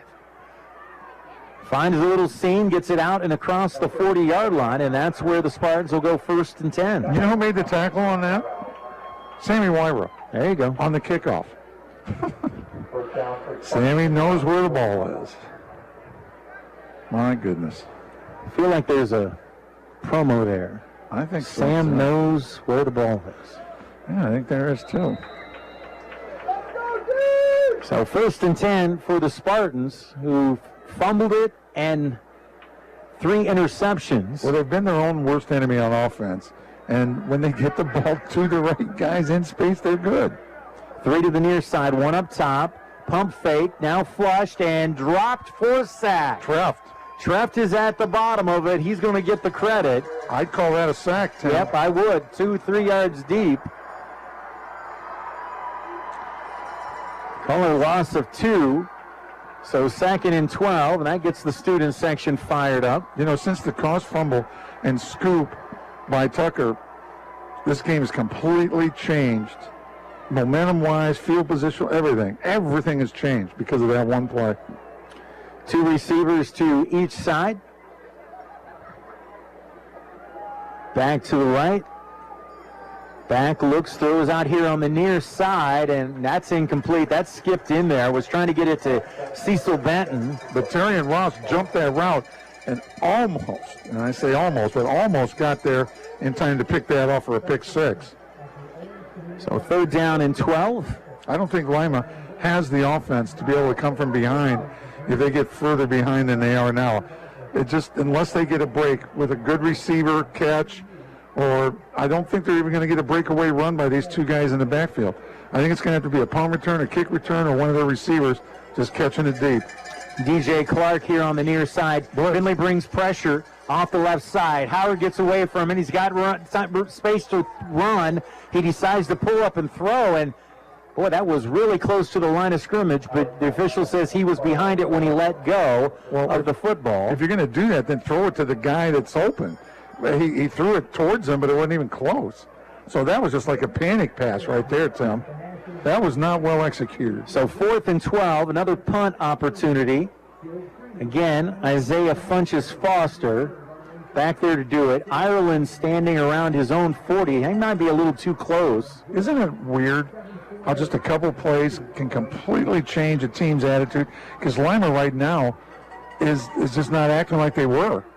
Oh, what a punt. That's what I said. I thought Ben was too close, and now it's going to take a big hop, skip, and a roll. Ben fields it all the way back at the 5, looking to get the corner turned, and he's going to scamper out of bounds at about the 17, 18-yard line. It's about a 12-yard return once he picked it up off the rolling, bouncing ball, but tremendous punt to get them out of their back down into field position. Ben was set up for a 25-yard punt. Yep. It was much bigger punt than that. A lot bigger than that. Oops. Yep. 2:27 left here in the half. Trojans lead at 17-6. See what they got in store. Keep in mind, Trojans will get the second half kickoff as well. They're one-on-one with Ben again.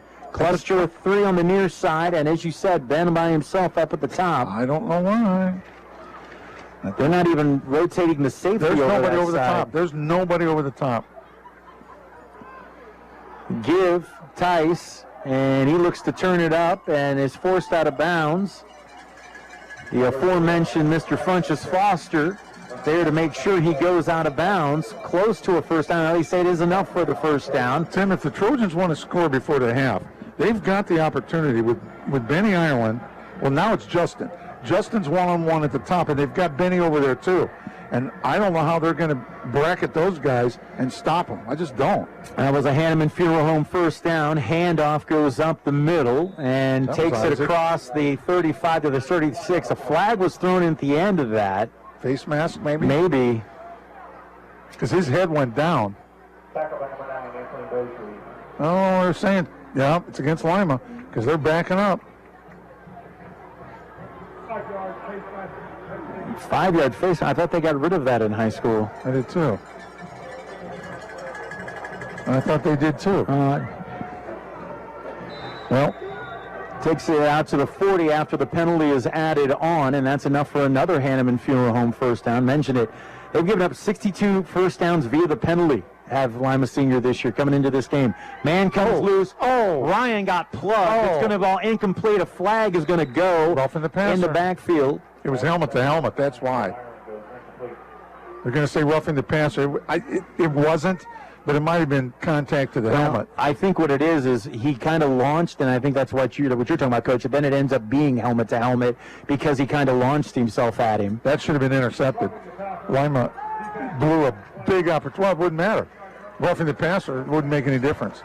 But Ryan took a shot to the face, and that was the roughing part as much as anything. but now they're in striking distance with 1:47 to go. Up 17-6, Tim. I'm saying go for it. Go to that open man at the top. The guy at the top of the screen, especially when it's Benny, he can beat anybody up there. If he does a post corner of some sort, or even a post, there's no help over the top. Lima's completely changed their secondary coverages now, and what they're doing, I think, is almost like panicking, thinking, oh, we got to cover man-to-man. Well, Tim, I got to tell you something. You can't cover Benny man-to-man one-on-one. You just can't. You might want to think you can, but you can't. And nobody seems to believe that, and they all find out the hard way.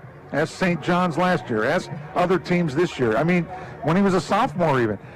If you want to play man-to-man, one-on-one on Benny Island, good luck, because you're not going to win most of the time, if ever. That last touchdown was his 9th touchdown catch of the season, plus he has the return touchdown early in the season. Well, let me bet you this one, Tim. I'll bet you, look where he is. He is so wide right now to the top of the screen, getting ready to line up during this timeout. He's going to go deep. He's probably going to run a post if he can get the guy on his outside leverage. If he's on the inside leverage, he'll run a post corner. But he's going to be wide open. There's no help over the top within 20 yards. Look at this. It's ridiculously easy. That last penalty was another Hanneman Funeral Home first down. 3 receivers on the short side. Benny by himself up top, sets up a middle screen, and was looking for Isaac James, and just a little too strong with it as he had someone break in his face. It was Cam Smith again. Well, that was a good job by Lima putting pressure on the quarterback on a screen. It was just a little halfback screen. It was supposed to go to Isaac James, and I'm not sure if it had been completed, if they'd gotten a big one out of it or not. 2nd down and 10. Lima switched their defense. They got a little help over the top now. Same formation. Handoff to Isaac James. He finds room on the right side. He bulldogs his way through a would-be tackler and is going to be close. And he has another Hanneman Funeral Home first down. You know, the unofficial rule is if you see too high, then you expect a run from the offense. That's what Findlay did that time because there just aren't enough people in the box. So if Lima takes people out of the box, well, we'll see. Handoff again. James finds some room. They weren't ready. I was going to say Lima was nowhere as close to being a line that time, and Findlay exploits it as Isaac James rattles off his second straight first down run. Another Hanneman Funeral Home first down, and they're right back at it as the clock is moving. 1:25 and counting, and then Lima wants a timeout. Lima wants to talk it over, and I think they're going to change defenses again. As we said, coming up at the half, we got This Week in High School Football, and also a look at the scoring recap and the stats recap. We also want to let you know that with this being the final game of the regular season, the playoff matchups will be announced Sunday night. So be paying attention. We'll have Sunday evening, Monday morning. We should have an idea of who the Trojan opponent is. As we said, it looks like, assuming Findlay wins this, they're going to have a first-round home game. And if they get some help from other places, they could even set themselves up for more in the future if they ended up as a top 4 seed. We've had 2 sacks for a sack. I want to thank the folks at Great Scott Community Markets for each quarterback sack recorded by the Trojan defense. Great Scott will donate a sack of groceries to Chopin Hall. Right now, out of that Lima Senior timeout, it's 1st and 10 for Findlay at the 18 of the Spartans. 3 receivers to the left, single on the right. And a check off as Ryan goes up to the line of scrimmage and gives them an audible. Man-to-man. Handoff again and running right past the blitz is Isaac James. Stutter step into the end zone. Touchdown Trojans from 18 yards out. And Findlay right now starting to find a little rhythm. And as you said, Coach, they're seeing what Lima Senior gives, and then they take what Lima Senior gives as opposed to trying to force what they want to do. Well, and right now, Findlay's dictating the whole game, as you're saying. And they're determining now what's going to happen. At the beginning of the game, Lima was dictating what was going on, and they were controlling this game, and they had 6-3. So 23-6 now, Findlay in front. Trace Robinson on for the extra point. Still 1:18 left here. With the way this half's gone, I'm not assuming anything. And I'll tell you this, Tim, Mrs. Burns, who's listening at home, she's got to be loving this. Mrs. Burns, that touchdown was for you. 24-6, Findlay in front. Don't forget, plenty of sports coming up on your Sports Authority tomorrow, starting at 6 o'clock in the morning. We got Ohio College football today. That'll be followed up a little bit later in the morning from 9 to 10 with the Buckeye Sportsman. And then it's Buckeye football, an evening matchup. We'll have pregame starting at 6 p.m. as the Buckeyes head to Bloomington to take on the Hoosiers. Then on Sunday, NFL Insider from 7 to 8, followed by the Ohio Sports Magazine from 8:30 to 9. Check out the NFL preview from 11 to 11:30. And then we got 2 NFL games on tap for you. Kansas City versus Tennessee is the early game, with pregame coverage starting at 12:30. And then we'll have the Sunday evening game for you as well, as the Indianapolis Colts will take on the San Francisco 49ers. And, of course, Monday night, you would think Monday Night Football, but not. Don't forget, Blue Jackets season is in full effect. And the Blue Jackets will be taking on the Dallas Stars. So all that coming up in the next couple of days here on your News, Sports, and Weather Authority. Emphasis on sports. 1330 WFIN, WFIN.com, and 95.5 FM. Tim Montgomery, Cliff Height. Findlay preparing to kick it away to the Spartans. High, short, middle, fielded right at the 25. It's Johnson again. And he stumbles his way out and picks up a block and gets across the 40 and out to his own 42. So pretty good field position. Terrion Ross on the tackle on the kickoff team there. 1:13 left. What Lima has to be careful now is that they don't allow Findlay to get the ball right away and get another score before the half, because the game has gotten out of hand. With 7 minutes left to go in the second quarter, Lima was up 6-3. And now, with 1 minute and 13 seconds left to go, they're down 24-6. We'll also be talking a little bit about Terrion Ross at the half as well, part of our Trojan Talk segment. 3 to the near side, 1 to the top. Back, throws a little screen out here in the flat, finds Hines, and he'll pick up a short gain before being undercut by the aforementioned Terrion Ross. But a plus play for Lima, getting the ball outside to one of their athletes in space. Okay, got 3 yards, fine. But the chances of breaking those is a lot better than some of the runs that they've been running. Officially call it 2, 2nd and 8.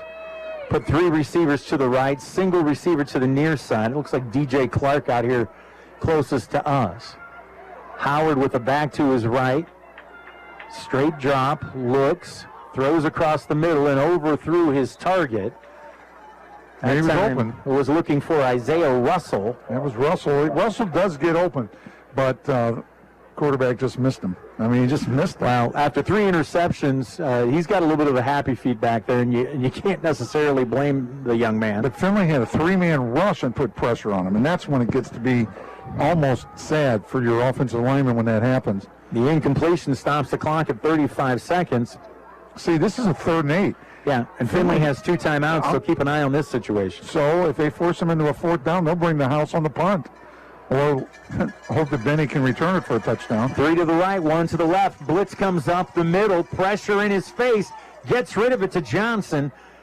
Johnson breaks a couple of tackles, and he's going to get the first down, I think. Oh, boy, he is. Just barely. And again, a Trojan comes out of it with the football, but it's after it's already been called down. Dela Cruz came up with the football. Do you remember earlier on when we took the ball away and they didn't give it to us because they said it was too late? And I said, but remember, it's in that guy's head. Well, then it was the next series that Lima had the fumble, and it changed this whole game. And they almost had another one there. It's in their head. Findlay's stripping, taking the ball away. Spartans take their final timeout with 14 seconds. They'll try to set up something down the field here to cut into this 24-6 lead that the Trojans have accumulated. If you're just joining us, to be honest, a little bit of a slow start for the Trojans. They did get an interceptions on the Spartans' opening series and worked the ball down the field and got a 26-yard field goal by Trace Robinson. But then the Spartans answered back with a 65-yard touchdown drive. They saw the extra point blocked, and it's set at 6-3, really, for the remainder of the first quarter, and until we had about, Cliff, 6 minutes left there. Less than 7 minutes to go when the fumble was caused. And then so a fumble recovery. Findlay turned that into points with a Alex Tice touchdown run. Then they get another interception, turn that into points with a touchdown pass from Montgomery to Ireland. And then after getting the football back again, the Trojans then put together another touchdown. This time Isaac James takes it into the end zone. If you were to look at this game on paper, you would say 24-6 at halftime. Yeah, I can see that. Kind of flip it out there on the near side end, and we're going to get free yardage, I think, here. I think we're going to get a roughing the passer. Yeah, Luke Montgomery's going to be called for roughing the passer. I'll tell you, a big hit out there on the perimeter, and the receiver, unfortunately, still down. Let's hope that's nothing serious. This is going to give a first down and get them pretty good field position for trying to make a play into the end zone here. But Luke just a click too late, and after the penalty earlier called on the Spartans for a similar play, you knew this one was going to get flagged.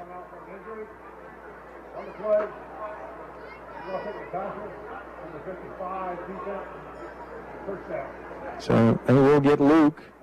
So that'll get tagged on here. So good field position. We'll see where that official spy goes. I never saw whether they said that was a completed pass or not. I think they did, but it's going to be at the 31. So they'll spot at 31. So certainly an opportunity here for the Spartans. With 10 seconds left, the receiver had to go up high, and then the defender came underneath, and then I think as much as anything, he fell on his back. That was DJ Clark, and kind of got the wind knocked out of him. It looks like he's going to be okay. That's good to see. I think the lineman has to throw the ball to the end zone twice. I just think that's the only way they can handle this. And I don't even know if they'll get the second one. They have no timeouts left. They're going to have to throw it up and maybe hope this is the one. I don't mean a Hail Mary, but something like that. Well, the Trojans are playing three deep safeties. And they're going to rush three. And then three middle at the linebacker position. They're playing man-to-man on every receiver with three deep behind them. Howard back. Pressure comes off the end. Lets it fly. And did it get picked? Nope, incomplete. You want to know something? With 2 seconds left, it probably should have been picked. Well, the receiver almost had that. I think that was Hines out there. Boy, I'll tell you what, that was close to a touchdown, even though there was great coverage on that. And like you say, Findlay almost came away with it. But for a while, that was going to be a Spartan touchdown. Yeah, it was a hand battle going both ways. But I wouldn't go to one receiver side. I'd go to the three. So if it bounces around, now it's four receivers over here. That's what they're going to do now. Hopefully they're going to try for them just to throw it up and see if they can get batted around and they can catch it. Yeah, string three receivers to the left. Four. Oh, yeah, you're right, four, and one to the right. So an empty backfield again. Findlay rushing just three. Howard back, airs it out, goes to the single receiver side again, and that's going to be picked in the end zone. And that's going to end it. So Trojans with 4 interceptions. Yep, it is going to be officially intercepted. So I just want to see if they officially called it an interception, and they do. So 4 of them in the half for the Trojans. And after a slow start, Findlay responds back. They lead at 24-6. We'll take a timeout, and then we'll check in with This Week in High School Football before coming back and checking the stats. Findlay on top 24-6. You're listening to Trojan Football on WFIN. What if there was a way to be more efficient with less effort, to achieve peak performance with less energy, thanks to Carrier Green Speed Intelligence? What if is now what is. A home comfort heating and air conditioning system with Green Speed Intelligence is smarter than your average system. It can run longer at lower speeds to maximize your comfort and your home's energy efficiency. It understands your home and how you live in it. How cool is that? Green Speed Intelligence, only from Carrier. Carrier, turn to the experts. Jack's Heating, Air Conditioning, and Plumbing, your hometown Carrier dealer in Findlay. The loss of a pet can be devastating. It's a member of your family. They greet you at the door when you get home from a hectic day. This is Andrew Kraetz with Coldren Kraetz Funeral Homes. We know taking care of them after they pass is difficult. With this in mind, we offer simple pet cremation starting at $60. As always, we are here to serve your family in a time of loss. any time of loss. Visit goldencrates.com for more information. Serving our community, our neighbors, and our friends. Get to Ralphie's in Findlay for all new juicy chicken thighs in your favorite sauce. Ralphie's also has the best spaghetti and jumbo meatballs in town. You gotta try them.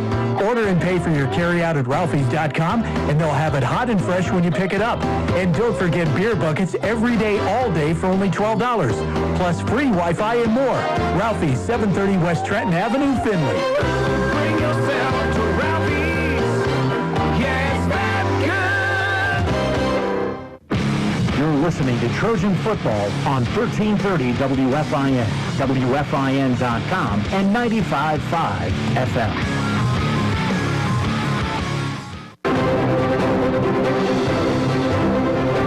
WFIN gives you the scores from all the big games each Friday night. Listen for our high school scoreboard updates to find out how your favorite team or teams fared each and every week. The scoreboard reports are brought to you in part by Cook Chiropractic. The high school scoreboard reports. Friday nights on your sports authority. 1330 WFIN, WFIN.com, and 95.5 FM. WFIN Findlay. And now at 95.5 FM. From the Ohio News Network, this is the Ohio Education Association Tonight in High School Football. Named Best Sports Program in the Country by the National Association of State Radio Networks. Tonight in High School Football is presented by Beck's Hybrids and by Ohio for Responsible Gambling. Now here's your host, Skip Mossick. Good evening, everyone, and welcome to Tonight in High School Football's halftime reports. As this evening we'll talk a little Northeast Ohio High School football and head to Cleveland with Dale Davison next on the Ohio News Network. Bex recognizes this week's player with hearts, Reese Veerhoff from Columbus Grove High School, for his commitment and passion on the field and within the farming community. From my freshman year to now, it's a big difference. From my freshman year, I started freshman as a kicker for the varsity, and you wouldn't believe this, but I looked like a sixth grader playing varsity football. Reese is a special kind of player, specializing on special teams. He's a kicker and punter, and boy, can he nail that ball. In game, 50, and then at practice, it was literally yesterday, I hit a 70-yard field goal. Yeah, that's right, 70 yards. He even sent me the video. Now he's getting Division I offers and has enjoyed his journey. For somebody who loves to achieve things on your own and do things on your own, it's a very fun process. As for the farming part, he doesn't do any of that himself, but he appreciates the effort that most of his teammates put in on their family farms. At Beck's, we are and will remain farmers at heart. WFIN and 95.5 FM. This is Tonight in High School Football on the Ohio News Network. Once again, here's Skip Mossick. We are presented by Beck's Hybrids. At Beck's, they are and will remain farmers at heart. And welcome back, everyone. Halftime of your game broadcast this evening as we talk a little Northeast Ohio high school football and head up to Cleveland with Dale Davison from our Cleveland affiliate. And Dale, thanks for your time. Let's begin with Region 1. Medina and St. Edward, despite being upset a week ago, look to be really strong. I guess anybody else stand out in that region that could possibly challenge once the postseason begins next week? From what it's been looking like, Medina being number one with 25 points in the polls, and St. Ed's right behind them with 27. But if I had to give somebody else a shot, it would probably be Stowe Monroe Falls, the Bulldogs out of Stowe. They are sitting 5 with 21 points. They have been phenomenal, just beating up their division. They're making a strong comeback, but that Region 1 is very interesting because, as you know, this year they're taking the top 16 teams from each region. And laying at number 16, Skip, is an 0-9 Euclid Panther squad and an 0-9 Lorraine squad sitting there at number 16. So just to illustrate how crazy Division I sports is up in Cleveland, Northeast Ohio, teams with winless records are going to make the playoffs at the 16th and final seed. I think that's I've never seen that happen before. Skip, have you ever seen something like that happen before? Well, obviously, no, but that's one of the things that can happen. We knew it could once the playoff field doubled. Let's move down to Division II, Region 5. Benedictine and Hoban sit 1-2. Same question there. I guess biggest challengers to those two schools once the playoffs begin next week. Our Division II, I think Division II has the most teams in the entire state as far as Division II class schools. I mean, you got, Benedictine, who they feel a little bit. They just had a loss. Then Holden is at number 2. Nordonia is pretty good as far as that young quarterback that they have. I think his name is Mark Wilson Jr. I'm so old, I know a senior. And I just think that they have the firepower to be able to compete with Benedictine, but Holden is just the cream of the crop. They spanked Benedictine last week. I think they only allowed 2 scores. So, if, in my opinion, this division is Archbishop Holden to lose. Rush had a good season, but they had a lot of injuries. As I look down the top 16 will make it. With Boardman out of Youngstown and Akron Timor Garfield battling for the 16th and final spot. They're just separated by like 0.5 points or so, 3/4 of a point or something crazy like that, Skip. So, and then also going down to Division II, Region 6. Barbizon, the Magics, they have a magical run. So look out for Barbizon too. Barbizon Magics have been doing really well up here. They in their program, and they've had some really quality wins so far. Let's jump down to Division 4. Villa Angela St. Joseph, very solid at 6-1, but we've learned over the years, never count out Glenville. No, you don't. I have a little bit of a connection to the Glenville Tar Blooders. My son plays quarterback and wide receiver for them. He's a sophomore. And I think that this Division 4 championship is between VA and Lima Angela St. Joseph and Glenville to lose, to be honest with you, just because sheer athleticism. VA has a 230-pound running back in Ty Howard, who's doing it on both ends as far as running back, and he's playing 2 ways as linebackers. I think the last game he had 4 touchdowns, 15 tackles, 3 tackles for loss, 1 forced fumble. They've just been phenomenal, and with Coach Jeff Rossi, who came from Euclid and Heights and been all over Maple Heights, and he's a program rebuilder. He goes to a program that needs help, a program who is, once storied, who's now needs help. So that's what he does. He goes in and he flips programs around on his axis and makes them competitive. And you see what he's done with VA. They're number 2, sitting up number 2 with 19 points in the playoffs. Dale Davison from our Cleveland affiliate. We love talking high school football with you. Thanks for jumping on. And, hey, all the best in the postseason to your son, okay? No problem. Anytime. Hit my line. I'm here for you, Chip. And we'll be back to wrap up the Ohio Education Association tonight in high school football halftime report presented by Beck's Hybrids and by Ohio for Responsible Gambling next on the Ohio News Network. Farmers at heart. At Beck's, that's who we are. For over 100 years, the Beck family has lived and farmed in central Indiana. Today, we're proud to serve a dedicated community of farmers in Ohio. To us, helping farmers succeed means so much more than just being a great seed supplier. Our family of employees and dealers are committed to helping farmers seek new challenges, push boundaries, and innovate in an ever-changing industry. That's what makes Beck's different. We love what we do. We are and will remain farmers at heart. I'm Scott DeMauro, president of the Ohio Education Association. I'm proud to bring you tonight's game on behalf of OEA's 123,000 members. We teach in the public schools and state universities. We drive your kids to school, serve them lunch, and keep our schools clean and safe. We also coach the teams on the field. We're committed to making sure every student has the opportunity to experience the joy of learning and to succeed, regardless of where they live or their family's income. We believe in great public schools for all students. The home of the Trojans, 1330 WFIN, WFIN.com, and 95.5 FM. This is ONN. Discover when video games become gambling at ChangeTheGameOhio.org. This message is brought to you by Ohio for Responsible Gambling. All right, thanks again to Dale Davison from our Cleveland affiliate for joining us here tonight. Enjoy the second half of your ball game. I'm Skip Mossick on the Ohio News Network. This has been the Ohio Education Association tonight in high school football. Presented by Beck's Hybrids and by Ohio for Responsible Gambling. A reminder, you can listen to many of our affiliate broadcasts from across the state at ONNradio.com from the Ohio News Network.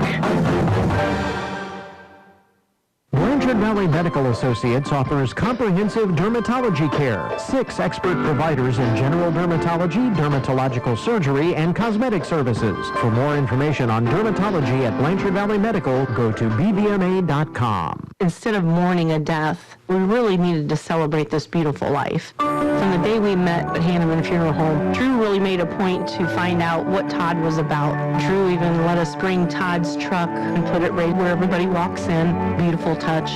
Todd's favorite chair on the porch, his cowboy boots sitting on them with flowers, things memorable about Todd. When people walked in, they thought it was just gorgeous. I'm Drew DeVore, funeral director at Hanneman Funeral Homes in Findlay and Macomb.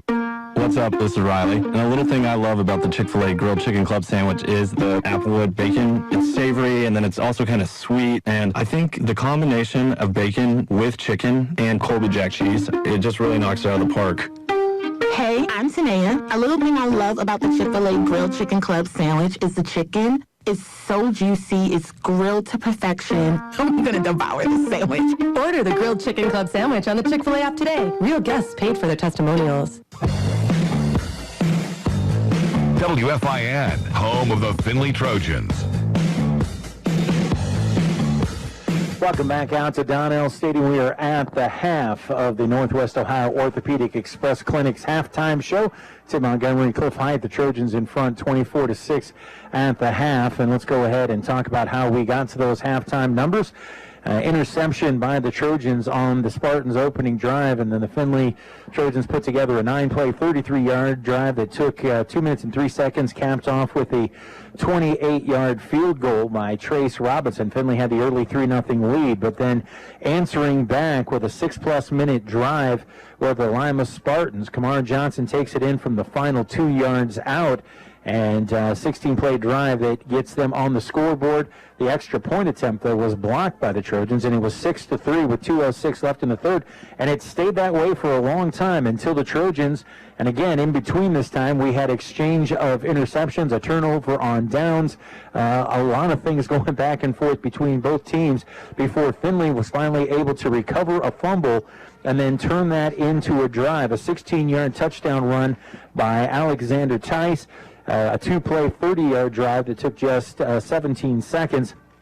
And after the Trace Robinson extra point, Findlay was in front 10-6. They would get the football back again, and this time put together a 65-yard pitch, catch, and run between Ryan Montgomery and Ben Ireland. The extra point again was good, and that one capped off a 2-play, 70-yard drive that took just 42 seconds. All of a sudden, Findlay in front 17-6, and they would get the football back again, put together a 6-play, 78-yard drive, capped off with an Isaac James 18-yard run.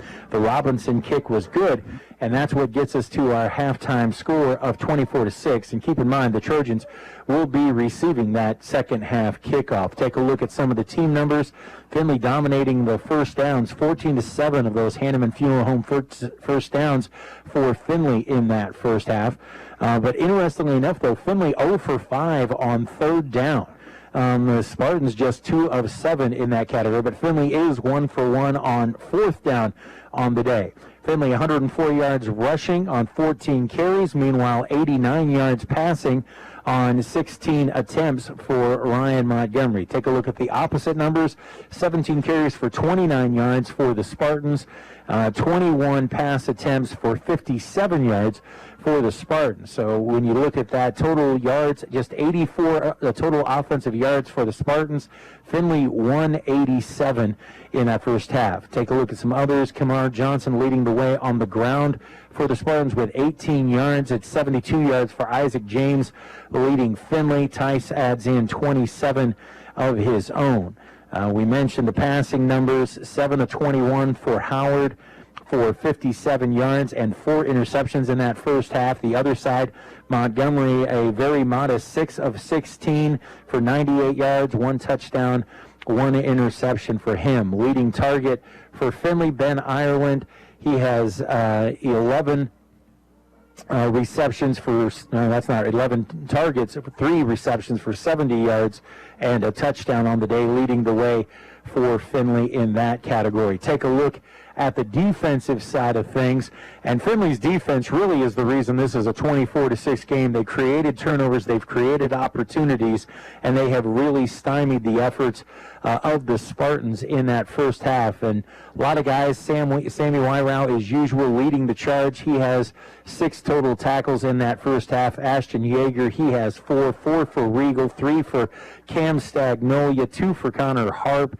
And then we talk about the interceptions, 1 for Lane, 1 for Max Roth, 1 for Tucker Oliver, and then Cam Stagnola gets the 4th one, and add in Tucker Oliver's fumble recovery. The defense, Cliff, certainly has done their part in this one. Well, they have. And here's the thing, you and I were talking during the game.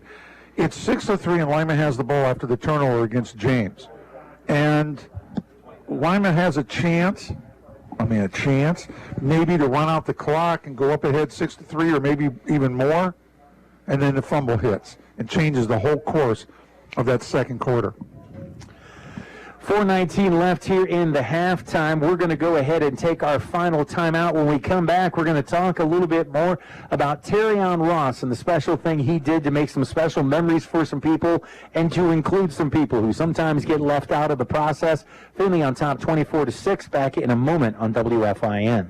When you hear the name NWO, don't stop at orthopedics and sports medicine. NWO offers many services including pain management, podiatry, diagnostic imaging, chiropractic, physical, and occupational therapy, plus family medicine clinicians ready to care for you as they would their own family. The NWO team is ready to serve you in 6 convenient locations across Northwest Ohio. Check them out online at nwomedicine.com. Remember, for great care, there's only one place to go. NWO. Life comes at you fast. Everybody is busy. This is where Great Scott Community Markets can help. Try their Meals Made Easy. Ready-made meals for your family made fresh, in-store daily at Great Scott Community Markets in North Baltimore and both Findlay locations. And don't forget to try their mobile markets. Order online at communitymarkets.com and pick up curbside. Great Scott Community Markets in North Baltimore and both Findlay locations, helping you navigate your busy life. You're about to travel out of town with your RV and you need gas or diesel, but getting in and back out of a gas station with your camper in tow is not easy unless you buy your fuel at Legacy Fuel Center. Legacy Fuel Center is a 24-hour card-operated fuel station. You can use your Visa, MasterCard, Discover, or American Express card, or save with your own Legacy Fuel card. Easy in, easy to use, easy out. No hassles, no traffic problems. Legacy Fuel Centers, Route 12 on the east side of Findlay and on West Lytle Street in Fostoria. I'm Paul Keels, and WFIN is your home of the Buckeyes. Takes the fly sweep handoff, sets up to pass. He'll lob that one down the middle of the field. Wide open, Olave, touchdown. Chris Olave from 36 yards out, and it's a 20-3 Ohio State lead. It's back on the road Saturday as Ohio State travels to Bloomington to face the Indiana Hoosiers. We'll be on the air with the AEP Energy Buckeye pregame show beginning at 6 p.m. The home of the Buckeyes, WFIN and 95.5 FM.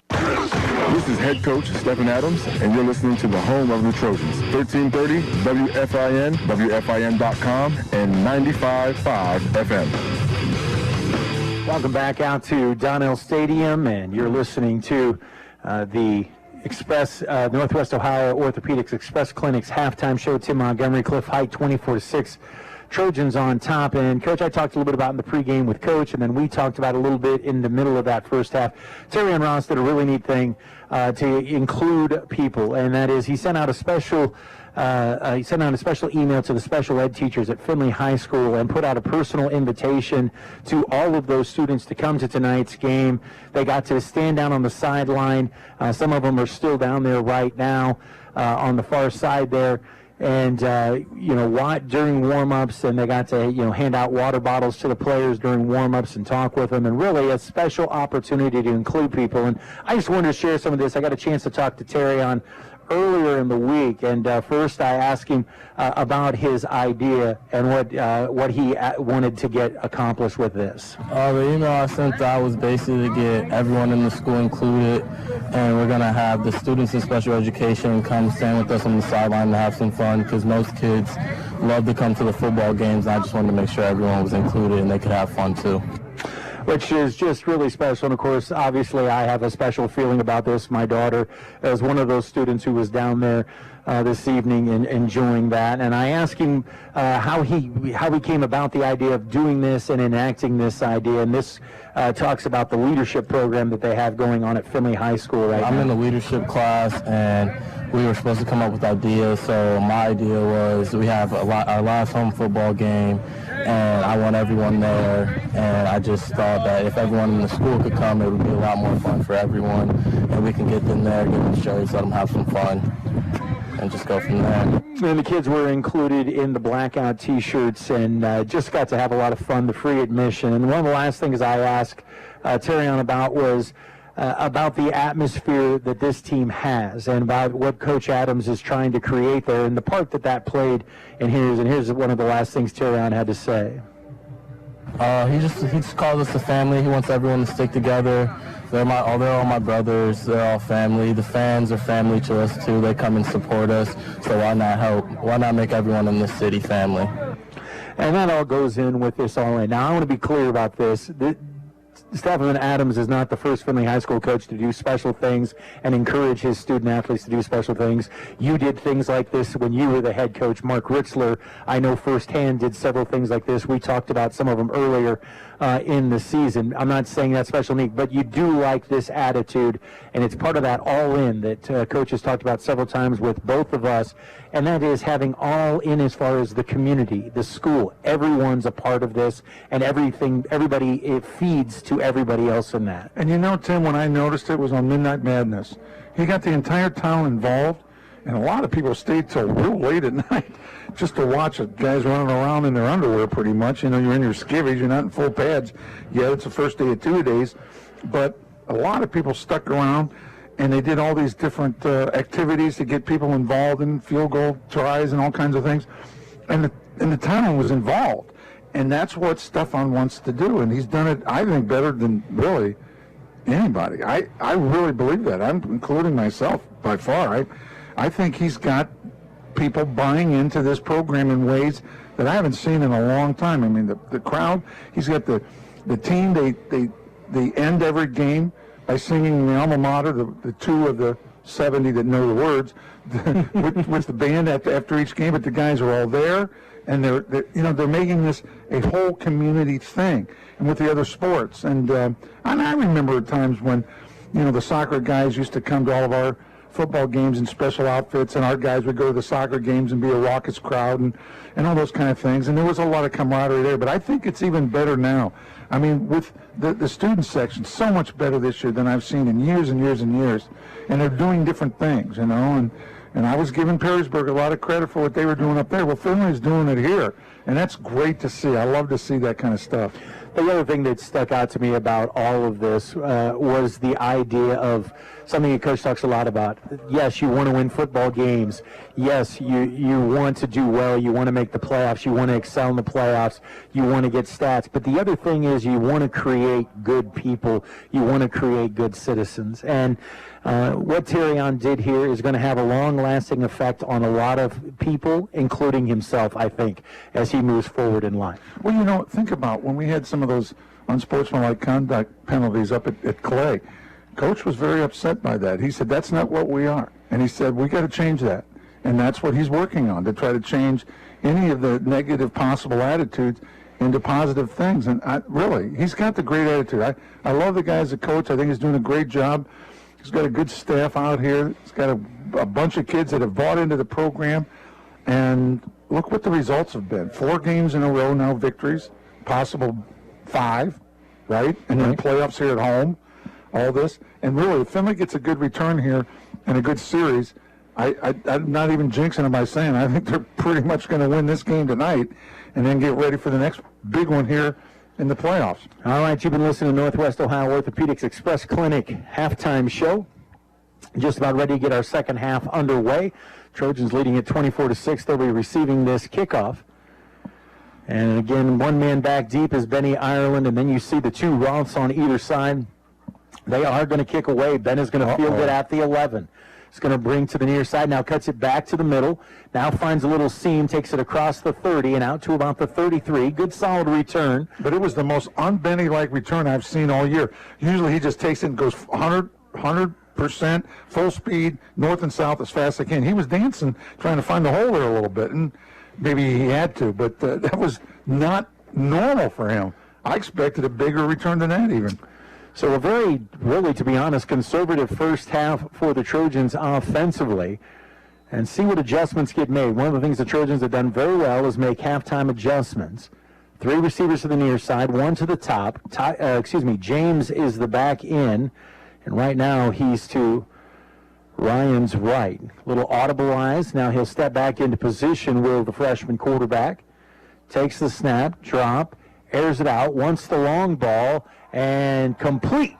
And really, as much as anything, Benny Ireland just went up and ripped that away from 2 possible defenders and has a Hanneman Funeral Home first down in Lima Senior territory. A little bit of a slight adjustment by Lima Senior by rolling over a free safety to try to help over the top, but Benny still got open and pulled that one out of the air. Wow, and a strong throw by Montgomery as well. Handoff to James.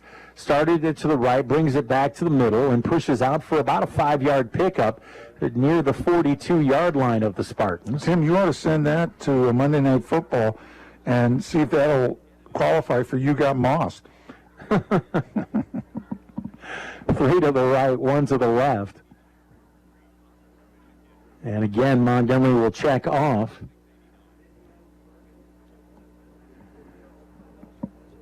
And what I'm really curious about in this second half is what adjustments that offensive line is making, because we talked about it throughout that first half. Lima Senior was getting penetration throughout that first half. Findlay doing a better job here, airing it out over the top, and got his legs taken out, and they're going to say that was incidental contact. That certainly looked like a trip from behind that brought down Ben Ireland, but the official says no. Well, they had double coverage on him that time.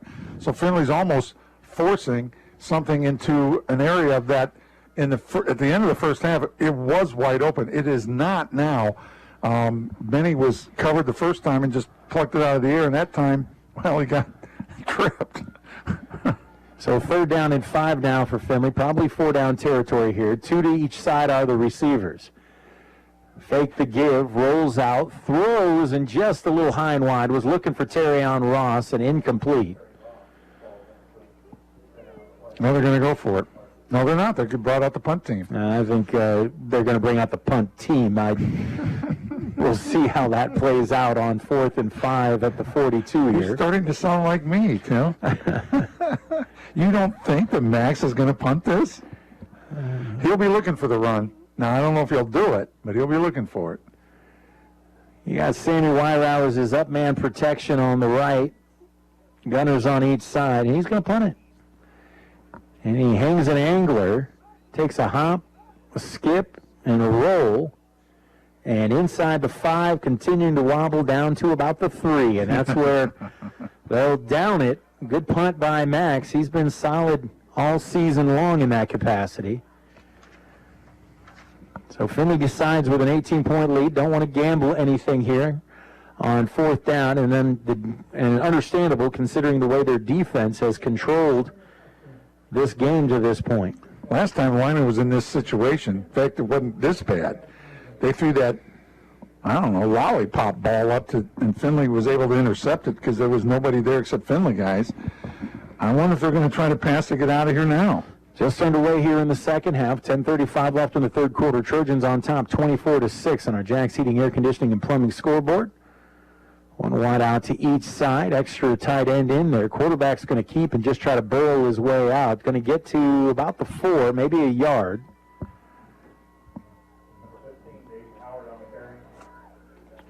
So Howard just trying to get some breathing room for this offense. Goes straight ahead, and the middle of that Trojan defense stiffens.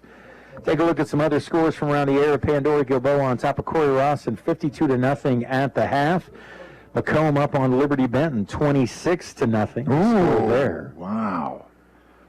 2nd down and 9. 2 receivers to each side for the Spartans. Back in is Johnson to the left of Howard. He'll give it to Johnson, and he'll fight his way out close to the 10-yard line, about the 9.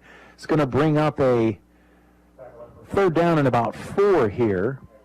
Other scores, St. John's handling Clay easily, 34-14. Tight one over in the NWC as Crestview leads Lipsick 21-20 in the third. On third down and 4, 2 ends to each side. Howard, quick little throw, complete. First down and more, out across the 20. Go.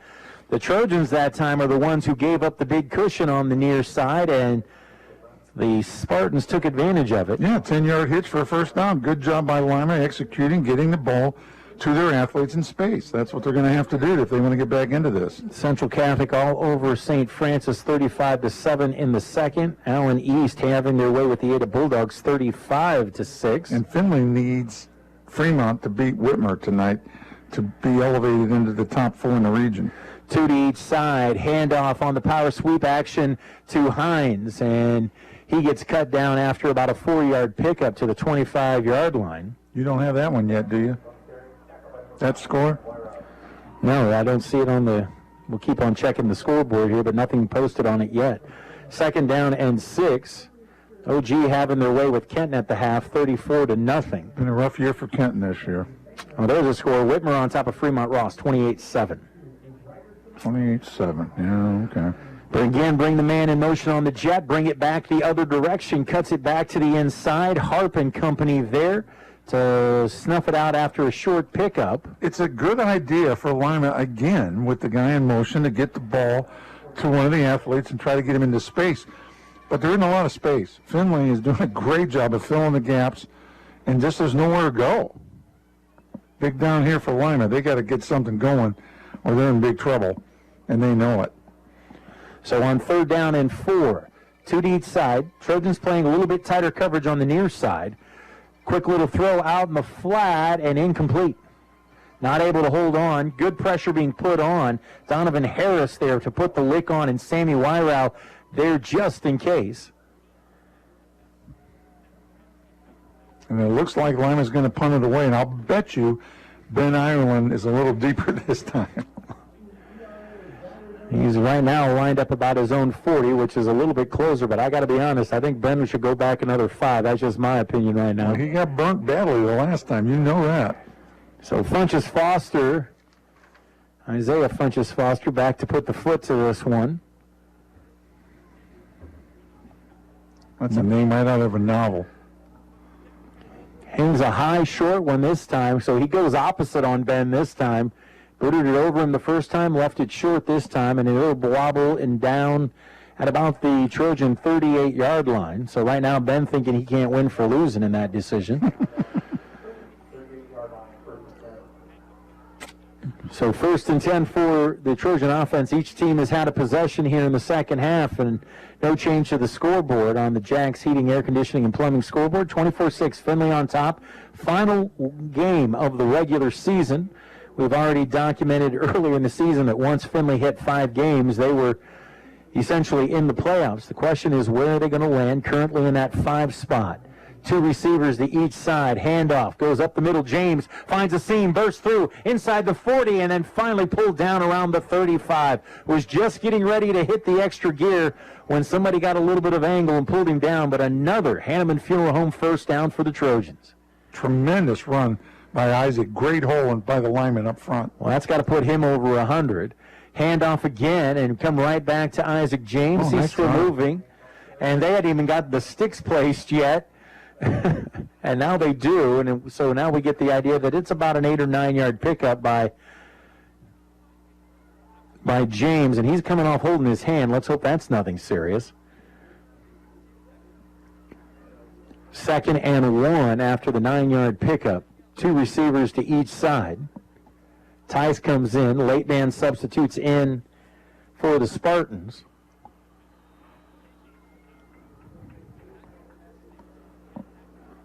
Finley will check off to the sideline. Man-to-man coverage with a free safety this time by Lima.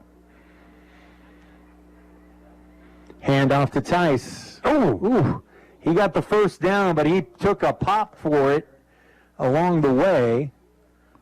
Cutting down was that linebacker who was scraping off the backside, and he laid the wood. I couldn't see the number. I think I got it. And it looked like it was Cam Smith, the junior, and boy, he put a hit on Alex. Popped right back up, and we're ready to go again. James back in there. Montgomery back to throw. Flows it out to Isaac James, who manages to keep his balance. I don't know how he did that. Nothing went down except for his hand, and he turns it up and turns it into a positive play. Initially, that looked like it was going to be a loss of about 3 or 4, but Isaac made a phenomenal acrobatic play there to keep his feet and picks up 6 yards, 2nd and 4. 3 receivers to the left as they're right back to the line of scrimmage. Max Roth to the right. They're going to stick on the ground. James again, this time going to come up just shy of the first down, bring up a 3rd and less than 1. Clock continuing to move, 5:45 left in the 3rd quarter. Trojans on top, 24-6, right back to the line of scrimmage. Give it to Isaac again, and he'll burst forward, and he's got a first down at the 10-yard line. And that'll set up a 1st and goal after the Hanneman Funeral Home first down run. It was my least favorite place to have a 1st and goal, was at the 10-yard line. Isaac's taking some hits, and he's coming off the sideline again. To the sideline. 3 to the left, 1 to the right. Max is the single receiver on the right side. Back looks his way, and touchdown! Perfect laser throw to Max Roth by Ryan Montgomery, and the Trojans extend the lead 30-6 with an extra point try coming. Way too early to say it, but I'm going to say it. That might be the icing on the cake right there for this game. I just don't believe Lima has the ability now to come back. Number one, they have not stopped the Trojans' offense lately that much, and they just have not shown enough offense to be able to do anything. Snap back, spot down, the kick is up. Nice job by Max to get that hold down. And the extra point is up and through. 5:13 left. And a look at the Jags Heating, Air Conditioning, and Plumbing scoreboard has Findlay in front 31-6. Back in a moment on WFIN. I encourage you to get your kids involved at Millstream Career Center. Why choose Millstream Career Center? My name is Carla Benjamin, and my daughters have both attended Millstream Career Center. Millstream provides unique opportunities that universities or regular high schools can't. It teaches how to work in the given industry and how to function as a well-rounded person. My kids will be given everything they need in order to take the next steps towards their careers. Why should your high school student choose Millstream Career Center? Find out more online at millstreamcc.org. The Findlay Trojans, WFIN and 95.5 FM. Welcome back down to Donnell Stadium. 5:13 left in the 3rd quarter. Trojans get the touchdown pass from Montgomery to Roth. Tim, there are 2 sets of body languages that I'm witnessing. Findlay's is, we got this. Lima's is, they got this. and I'm not getting mean. It's just, it's a shame because they were in the game. Well, I was going to say it was here we go again is what the body language kind of looked like from Lima Senior. Yeah, same one. High, short, angling, fielded by Funchess Foster, and good coverage brings him down right about the 35, might get the 36. Great coverage. That was Braden Lane down there. It was well played as far as by Robinson. He put just the right amount of air on that to where there's essentially no return there. That's the first time somebody other than Johnson has returned a kickoff. You know, it's interesting. I know. It's interesting because this has been the Findlay system of kickoff, and I'm so used to our guys kicking it into the end zone that it never occurred to me that you could have this much fun on kickoffs doing these pop-ups and trying to get recoveries. And as you know, we got 2 recoveries against Oregon Clay right back to back. And then the one last week against St. John's. Yeah, I mean, you know, it can. I remember when Kenton onside kicked every time. 3 to the right, 1 to the near side. Howard, Findlay shows pressure right up the middle. And breaks through, and a nice job by Howard. I tell you, that was drawn up the entire way. He waited for the blitzer to come, identified where they came from, and then he just ran through the hole where the blitzer came. You know, that's exactly right. Just as you put it, you couldn't describe it any better. That's exactly what he did. Good job by him on that particular situation. First down out to his own 46-yard line. They're right back to the line of scrimmage, playing with a little tempo themselves. 3 receivers to the right, single to the left, pressure coming on the near side. chasing him down as he rolls out. Throws it, has a man, not able to bring it down in bounds, though. Well, it was a great catch, but the pass let him out of bounds. Nobody's made a call yet, have they? Yeah, I guess they have. I was going to say, he was well out of bounds. There shouldn't be any debate there. This has not been the sharpest crew. I'm not trying to pick on anybody, but this crew, but you're right, nobody officially signaled incomplete in that entire exchange. Everybody just knew it was. Like a pitch that's about 5 feet outside of home plate, you just go, well, everybody knows it's a ball. 2 each side are the receivers on 2nd and 10 from their own 46. Howard, a little flinch by the line, but they didn't break the plane. Findlay, that is. No pressure this time. They only bring 3. Throw it out in the flat. Floating ball. Did he hold on or does it picked again? Intercepted. It was kind of a jump ball situation. That's the closest to... Oh, no, they're going to say they both have it. Oh, I don't know if that was the accurate call. I think the Spartan took it away once it was on the ground because I believe Donovan had that one. I think that was Harris's interception. He's not happy, but that if both have the ball, they call it share the loaf. Offense gets it. That's the rule. That was DJ Clark who's going to get credit for the catch. 3 receivers to the left, single to the right. Howard looking over to his sideline. 1st and 10 from the Trojan 25 after the long pass. Give him credit for fighting and selling it. Yep. Findlay showing pressure, and they bring it. Howard rolls to the near side, looks, and he's going to be brought down for another sack. Dela Cruz. Dallas Dela Cruz, who's getting the majority of the snaps tonight with Skylar Scott out. And he gets another tackle for loss and sack for that Trojan defense. Brings up a 2nd and 12. Another Great Scott Community Market sack for a sack. Rough night for Mr. Howard, no question about that. He's continued to battle, give him credit. He's a tough kid, there's no question there. 2 to the left, 2 to the right. Bring Hines in motion. He was that inside receiver. Rolling that way is Howard. Lets it fly. Has a man.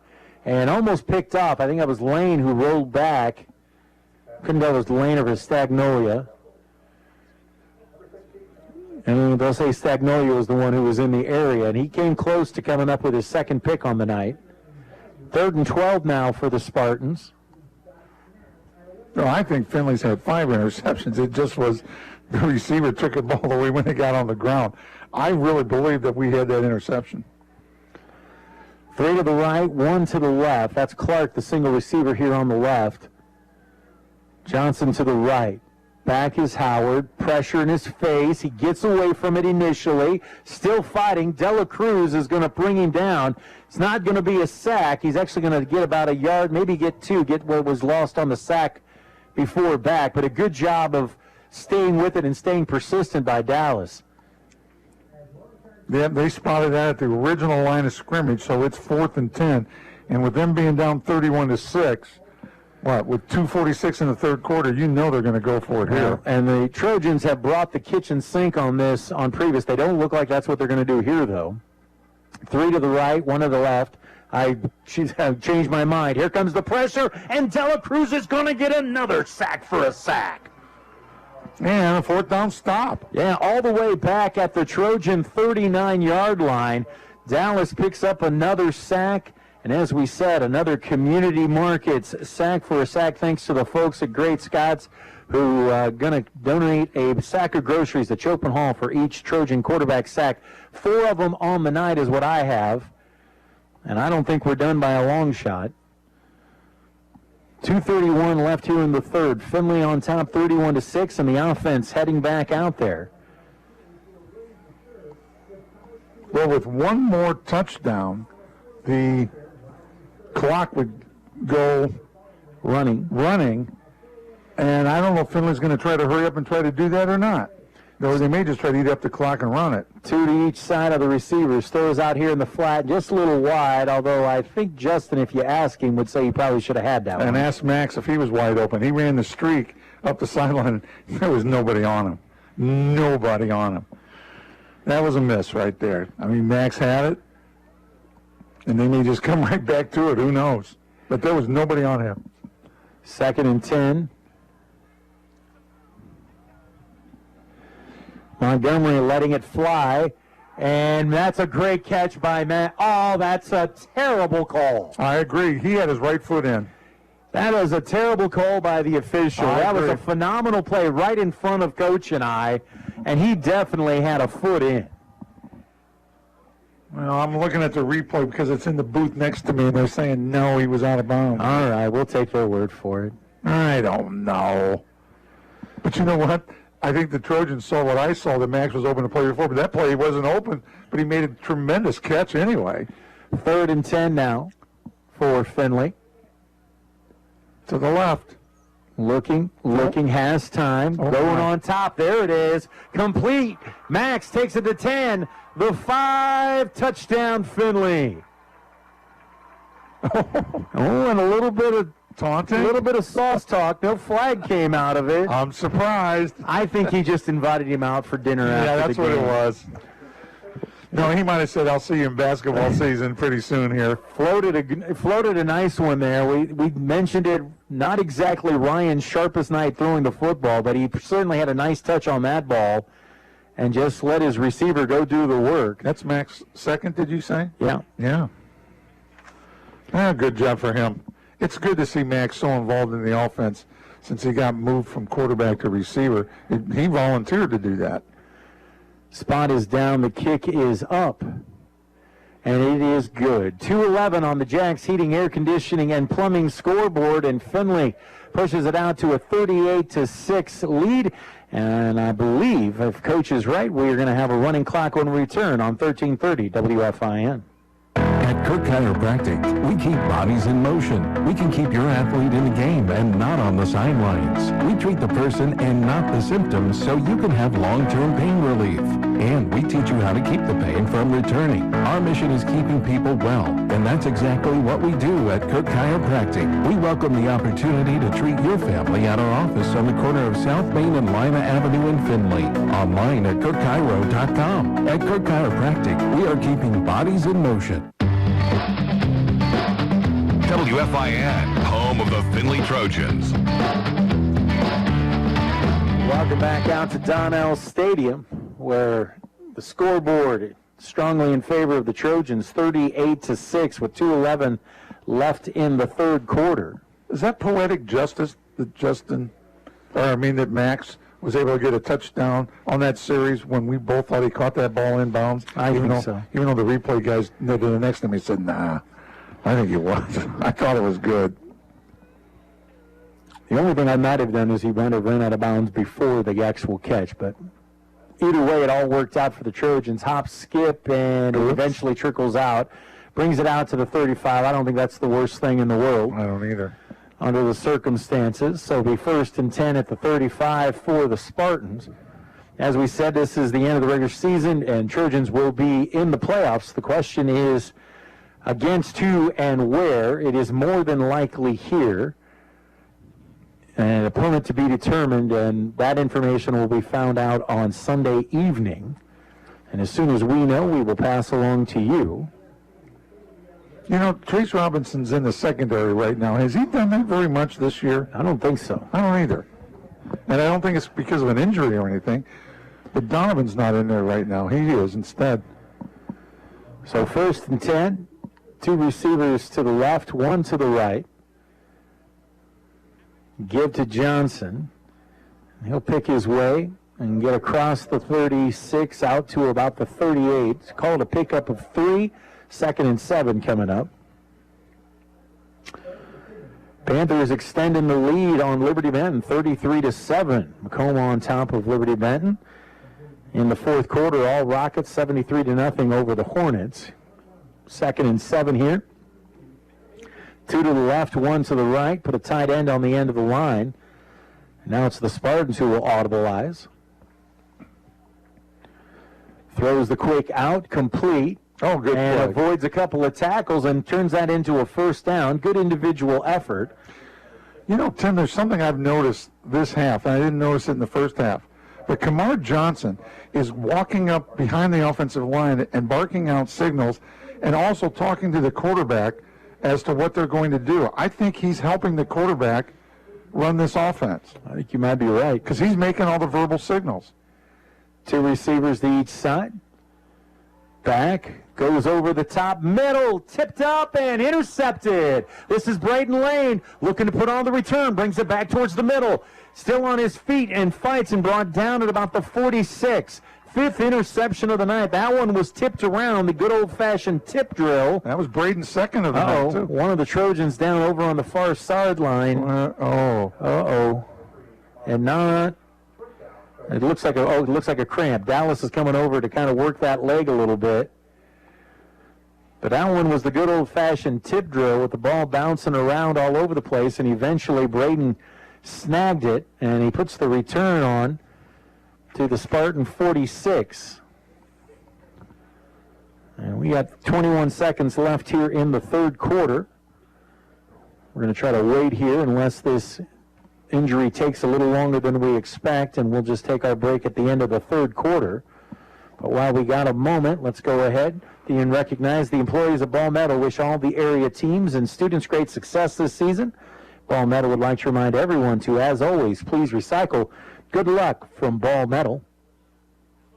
And also want to encourage you to go to WFIN.com and check out all the area scores in real time on our Ohio High School scoreboard presented by Owens Community College. Talk about some of the other scores in the area. St. John's on top of Clay, 34-14. Looks like Central Catholic's going to keep the winning ways going. They lead St. Francis 42-7. Allen East enjoying their night at War Memorial Stadium in Ada, 42-6. They're on top. OG well into the third quarter, lead at 41-0 over Kenton as the Titans get ready for the postseason as well. All Van Buren over Van Loo, 35-0. Arcadia and Riverdale in a battle. Redskins on top, 15-12. That one in the fourth quarter. All Arlington over North Baltimore, 56-12. They're running the clock. I thought for an injury you didn't do that. 41-14. Whitmer leads Fremont Ross. And Cary on top of Buckeye Central, 48-0. So that's Stagnolia, who is putting like no weight whatsoever on his left leg. Let's hope that's nothing serious. Cam has been huge for this offense. That's the end of the third quarter. After 3 quarters of play, a look at our Jack's Heating, Air Conditioning, and Plumbing scoreboard. Findlay leading Lima Senior 38-6. Back in a moment on WFIN. It's that time of the year again. The Pumpkin Train at Northwest Ohio Railroad Preservation, September 25th through October 24th. Every Saturday from 1 to 5, ride the train and pick a pumpkin. Admission is $3 for adults and $2 for kids 12 and under. Enjoy some games, decorations, and family-friendly activities. Ride the Pumpkin Train at Northwest Ohio Railroad Preservation, County Road 99 in Findlay. Sponsored by the Hancock County Convention and Visitors Bureau at visitfindlay.com. This is Cliff Height. The Trojans play here, 1330 WFIN, WFIN.com, and 95.5 FM. Welcome back out to Donnell Stadium. And be 1st and 10 for the Trojans after all of that. And they'll open up on a 4-receiver set. 3 to the right, 1 to the left.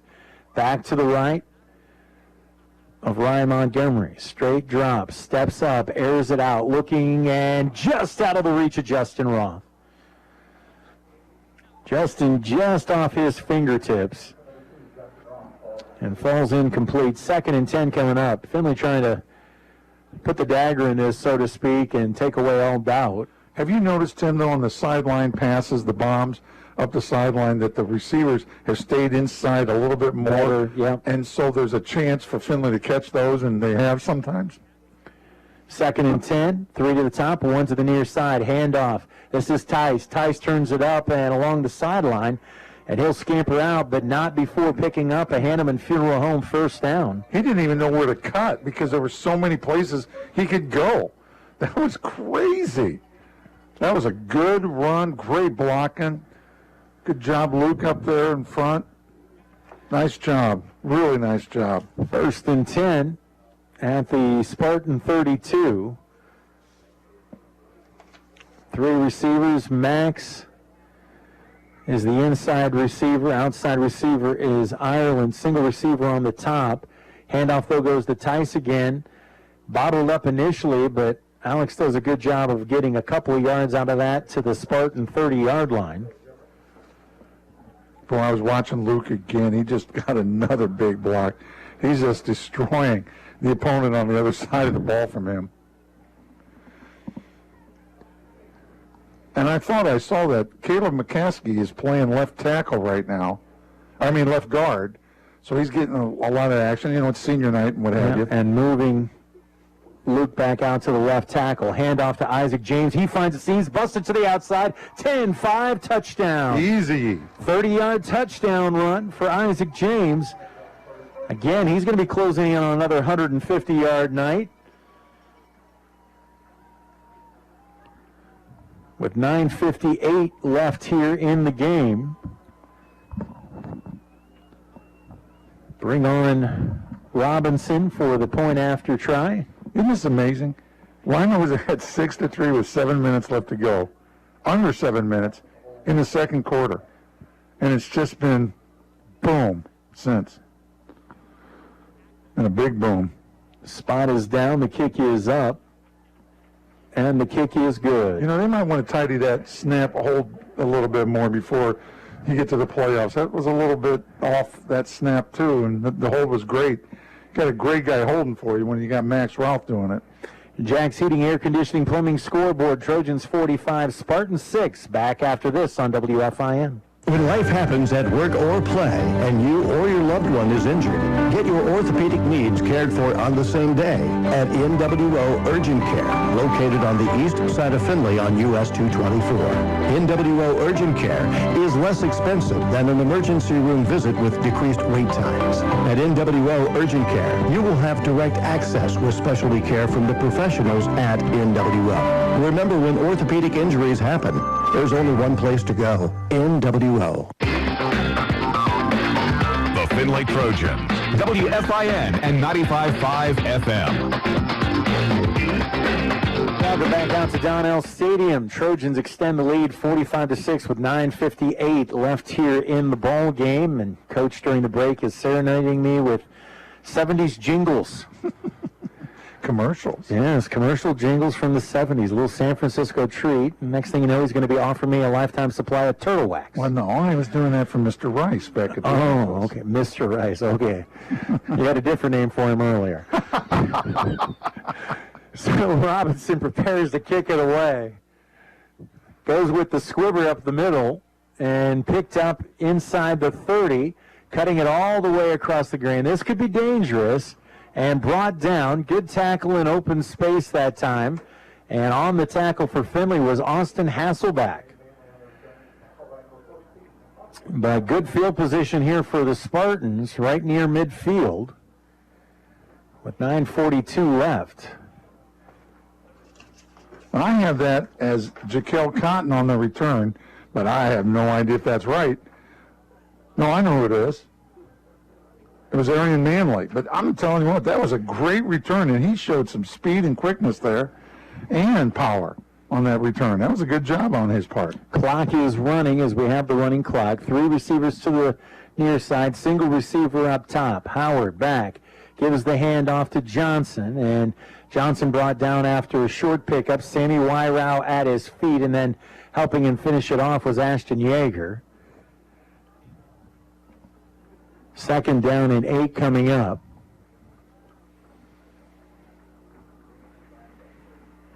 Three receivers again come to the right, single up top. Throw it out here on the screen action, finds Hines. Hines tries to break a couple tackles, and he'll be brought down after about a 2-yard pickup. Another good tackle in space for Findlay. That time it was Brody Barnes. Yep, that's what I was just going to say. Good job, Brody. I know as Brody was in there on the last offensive possession, I saw that Brady Allen got into the receiving group out there. Well, Brody's an athlete that you're going to love the next couple of years for sure. He's a good athlete. 3 to the top, 1 to the near side are the receivers. Findlay showed pressure and then backed out of it when the Spartans decided to go with the audible change. Pressure, flushed, and I'm going to go ahead and call that another sack. Was that Braden Parker? I think it was, and I'm going to call another sack because I just love the Great Scott Sacks for a sack and giving another sack of groceries to the folks at Chopin Hall, courtesy of our friends at Great Scott Community Markets. And Findlay getting some other players in there, and you know the old saying, and you've said it to me before, Coach, when you were actively coaching, there's no substitute for experience, and getting these guys experience in game situations is only going to help later on. No question. At least in my mind. 4th down and 7. Howard pump fakes once, lets it fly, has a man, but it's going to be picked off. We're going to get a holding call. This is coming back. It's either going to be called a defensive pass interference or defensive hold. Is that Tucker Oliver again? Yes, it is Tucker Oliver. Oh, we got another flag thrown there, and then another flag thrown at the very end. So we got laundry all over the place. We went most of the first half with none. I know. And right now they're signaling Trojan football at their own 36. Well, that'll be Tucker's second INT as well, unless they bring it back. I think it's coming back. Well, then it's 4th down. So what? This is I think if it's the penalty, I think it is. They're going to get a first down out of it. Oh, but we'll see. Or could it be offsetting? I've been wrong several times here. The one pre-possession change would overrule the other. The pass play, we had holding on the defense. Holding on the 10-yard defense. penalty from the previous spot. That will be a first down for Lima Senior. So there's our question again. That time it was a 5-yard penalty that was an automatic first down. We've been asking about that. It's been enforced multiple ways this season. Sometimes it's been the first down, sometimes it hasn't. Yeah, I don't understand that at all. I really don't. I even looked it up online and couldn't even find the answer on the OHSA. And I think we're going to get a procedure call here against the Spartans. Yep, a little bit of leaning, Mr. Johnson. Well, and I think they had their choice of like 3 different players, including Johnson, and I think the left side of the offensive line as well. Yeah, I do too. So 1st and 15 coming up. Well, I'll tell you what, Tim, I'm looking forward to the playoffs. I mean, we said early on, Findlay's in, and they're in, that's for sure, and they're hosting that first game. That'll be fun. Findlay trying to run some guys off. I think they're going to get away with having an extra on the field. Long ball, though, man left wide open and into the end zone touchdown. That's Hines with the catch. I think. Trying to see the numbers kind of scrunched up on his jersey. And Findlay got caught in the middle of a bunch of changes on the defensive side. They put a bunch of reserves in there, and I don't think anybody was quite sure where they were supposed to be. Hines, who's a dangerous athlete, we talked about earlier, he got loose in that and pulls in the touchdown pass. And they're going to line up to go for 2 here with it 45-12. Man across in motion, rolling out is Howard. Looking and pursuit, and that'll be dropped for a loss. Good tackle in space for the Trojans, as that time it's Miles Bowman, the sophomore. And a look at our Jack's Heating, Air Conditioning, and Plumbing scoreboard. Findlay 45, Lima Senior 12. Back in a moment on WFIN. Learn and work in the community you love, right here in Findlay at Owens Community College. Start to finish for in-demand jobs.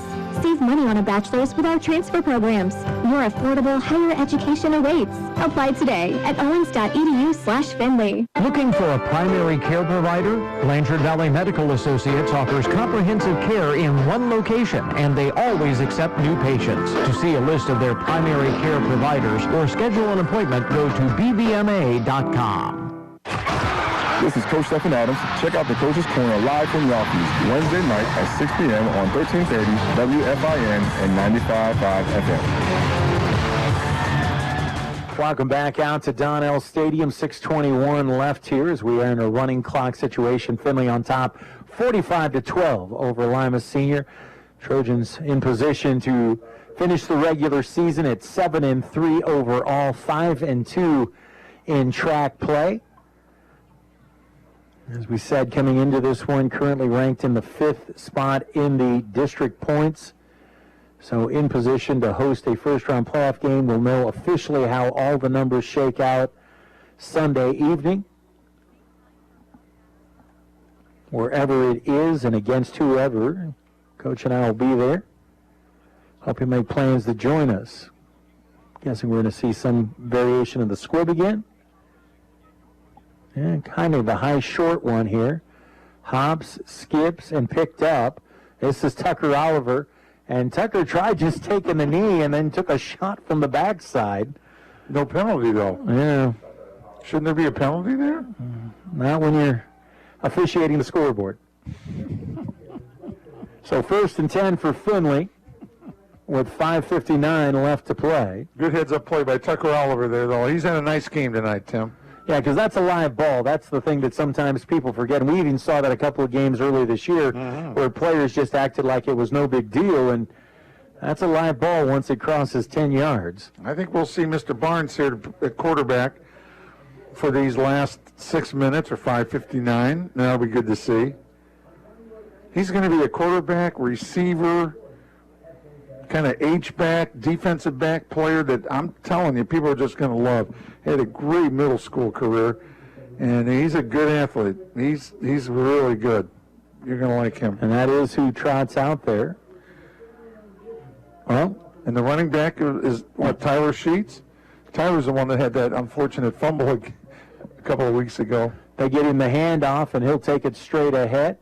Pushes out to about the 33-yard line. Do you remember that? You thought he was just kind of running out the clock, and somebody took the ball out of his hands. Yep. And that was a lesson learned. Yeah, he was double skinning, running hard there. Coming up, we'll have our Kirk Chiropractic Athletes in Motion postgame show. We'll take a look at the scoring recap, the stats. We'll hear from Coach Adams. Name a player of the game. Courtesy of our friends at Reineke Ford Lincoln. Okay, it's 3rd down. Clock's running. I know that if you throw a pass, some people might get upset, but I want to see Brody throw one. He's got a nice arm, and maybe they'll let him do it because it's 3rd and 4.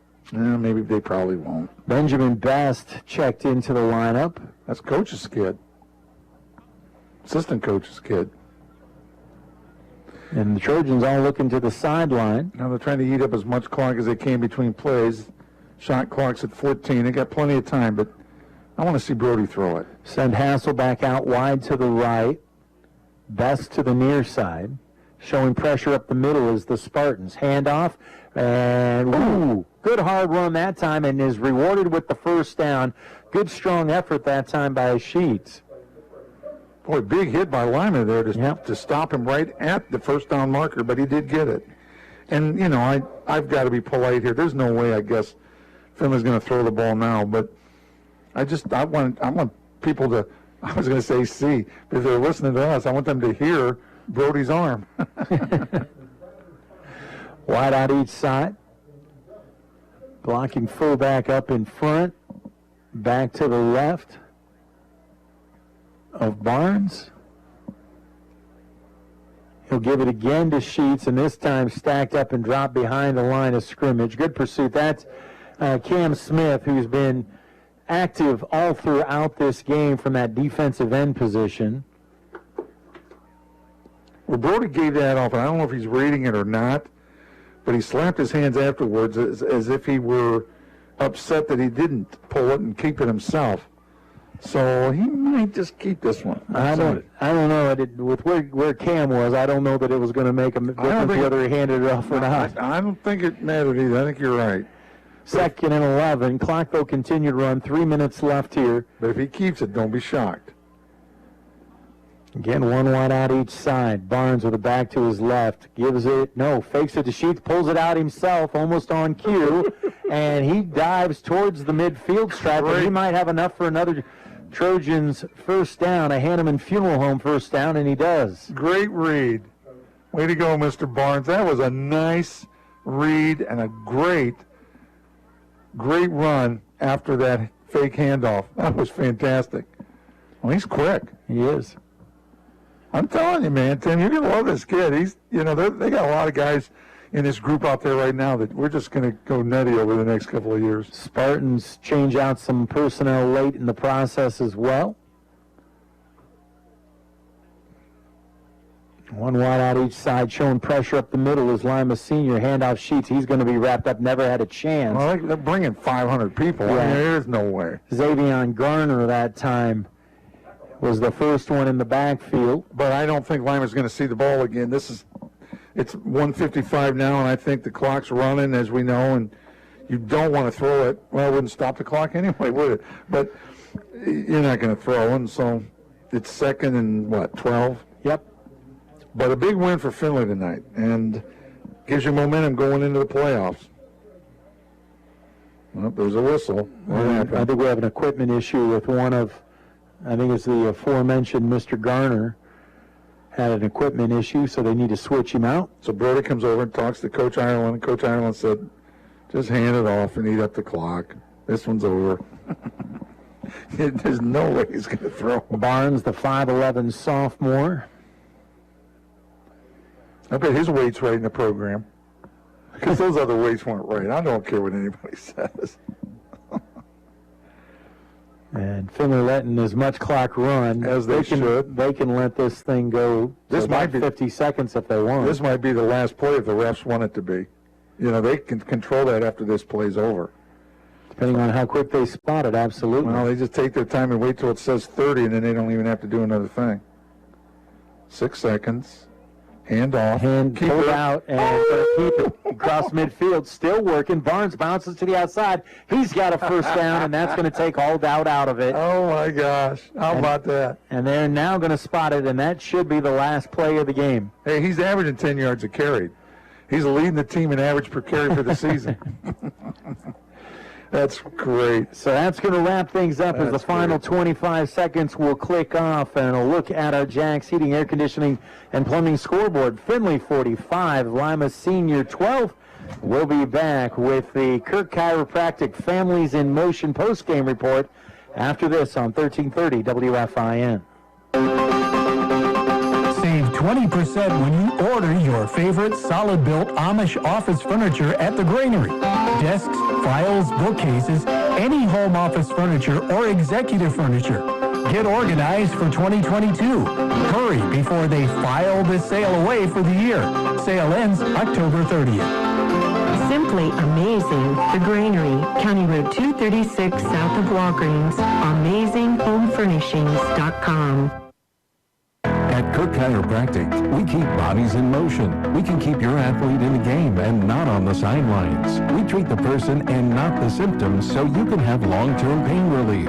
And we teach you how to keep the pain from returning. Our mission is keeping people well, and that's exactly what we do at Cook Chiropractic. We welcome the opportunity to treat your family at our office on the corner of South Main and Lima Avenue in Findlay. Online at cookchiro.com. At Cook Chiropractic, we are keeping bodies in motion. It's that time of the year again. Who has time to cook between practices and games? Let Angelo's Pizza and Carry take care of that for you. Angelo's Pizza and Carry has been in business now 46 years and is still known for the best pizza in town. Home of the family combo. Angelo's Pizza also has the best stuffed crust pizza and offers a variety of specialty pizzas, subs, fried foods, and salads. Stop in after the game or have Angelo's Pizza deliver. They deliver within a 12-mile radius. Check them out on Facebook or call Angelo's Pizza today. The loss of a pet can be devastating. It's a member of your family. They greet you at the door when you get home from a hectic day. This is Andrew Crates with Coldren Crates Funeral Homes. We know taking care of them after they pass is difficult. With this in mind, we offer simple pet cremation starting at $60. As always, we are here to serve your family in a time of loss. Any time of loss. Visit ColdrenCrates.com for more information. Serving our community, our neighbors, and our friends. You want local sports? You've got lots of it at the WFIN Sports Archive. Play or download the Coach's Corner shows, plus games from your favorite teams, the Findlay Trojans, the BBC, and Ottawa Glendorf. You have the power of local sports at your fingertips with the Sports Audio Archive. Check it out by clicking Game Audio Archive under the Sports tab at WFIN.com. The Findlay Trojans. WFIN and 95.5 FM. Welcome back out to Donnell Stadium, and welcome to the Kirk Chiropractic post-game report. Still ahead, we're going to be naming our highlight of the game, as well as our Reineke Ford Lincoln of Findlay Player of the Game award. But first, let's go ahead and get our scoring recap, see how we got to our numbers of 45-12. Lima Senior had the opening possession through an interception, the first of 5 on the day. Findlay then put together a 9-play, 33-yard drive, capped it off with a Trace Robinson 28-yard field goal to take the early 3-0 lead. But the Spartans answer back with a 65-yard touchdown drive of their own. Kamar Johnson takes it in from the final 2 yards out. The Bowser extra point was blocked, and at that point it was 6-3 in favor of the Spartans, with 2:06 left in the first quarter, and it stayed that way until the 6:09 mark, where Findlay, after exchanging interceptions with the Spartans and then getting a fumble recovery by Tucker Oliver, they put together a 2-play, 30-yard drive, capped off with an Alexander Tice 16-yard touchdown run. The Robinson Cook at that point put the Trojans in front 10-6. Findlay wasted little time getting the football back again. They go up on top. Touchdown pass covering 65 yards from Montgomery to Ireland on the pitch, catch, and run. It was a 2-play, 70-yard drive, and after the Robinson extra kick, Findlay was in front 17-6, and there was still 3:36 left in the first half. Findlay adds on to that with another touchdown, this time capped off with an 18-yard run by Isaac James. That was a 6-play, 78-yard drive. And after the Robinson kick, it was 24-6, and that's how we went to the half. Each team had a possession in the third quarter with nothing coming of it until Findlay's able to put some points on the board again. Hit Max Roth from 10 yards out for the touchdown, does Ryan Montgomery. The Robinson extra point caps off the 7-play, 62-yard drive that took just 2 minutes and 21 seconds. Findlay was in front 31-6. They get the ball back again in very quick order. Montgomery, another touchdown pass to Max Roth. This time it covers 63 yards. The Robinson kick at that point made it 38-6. Findlay not done yet. With 8:58 left in the game, Isaac James takes it in from 30 yards out. The extra point at that point had Findlay in front 45-6. Spartans late, with Findlay having reserves in on the defense, complete a touchdown pass to Hines from Aiden Howard. They go for 2. That fails and gets us to our final score of 45-12. Take a look at some of the other numbers. Findlay dominates in first downs 24-13 as they put up 24 Hanneman Funeral Home first downs. Got a little better on third down as they were 3 of 9 for the game. Lima 3 of 11. You may remember Findlay was 0 in the first half of that. They are 1 for 1 on fourth down. Take a look at the rushing. How about this? 30 attempts, 233 yards. That's 7.8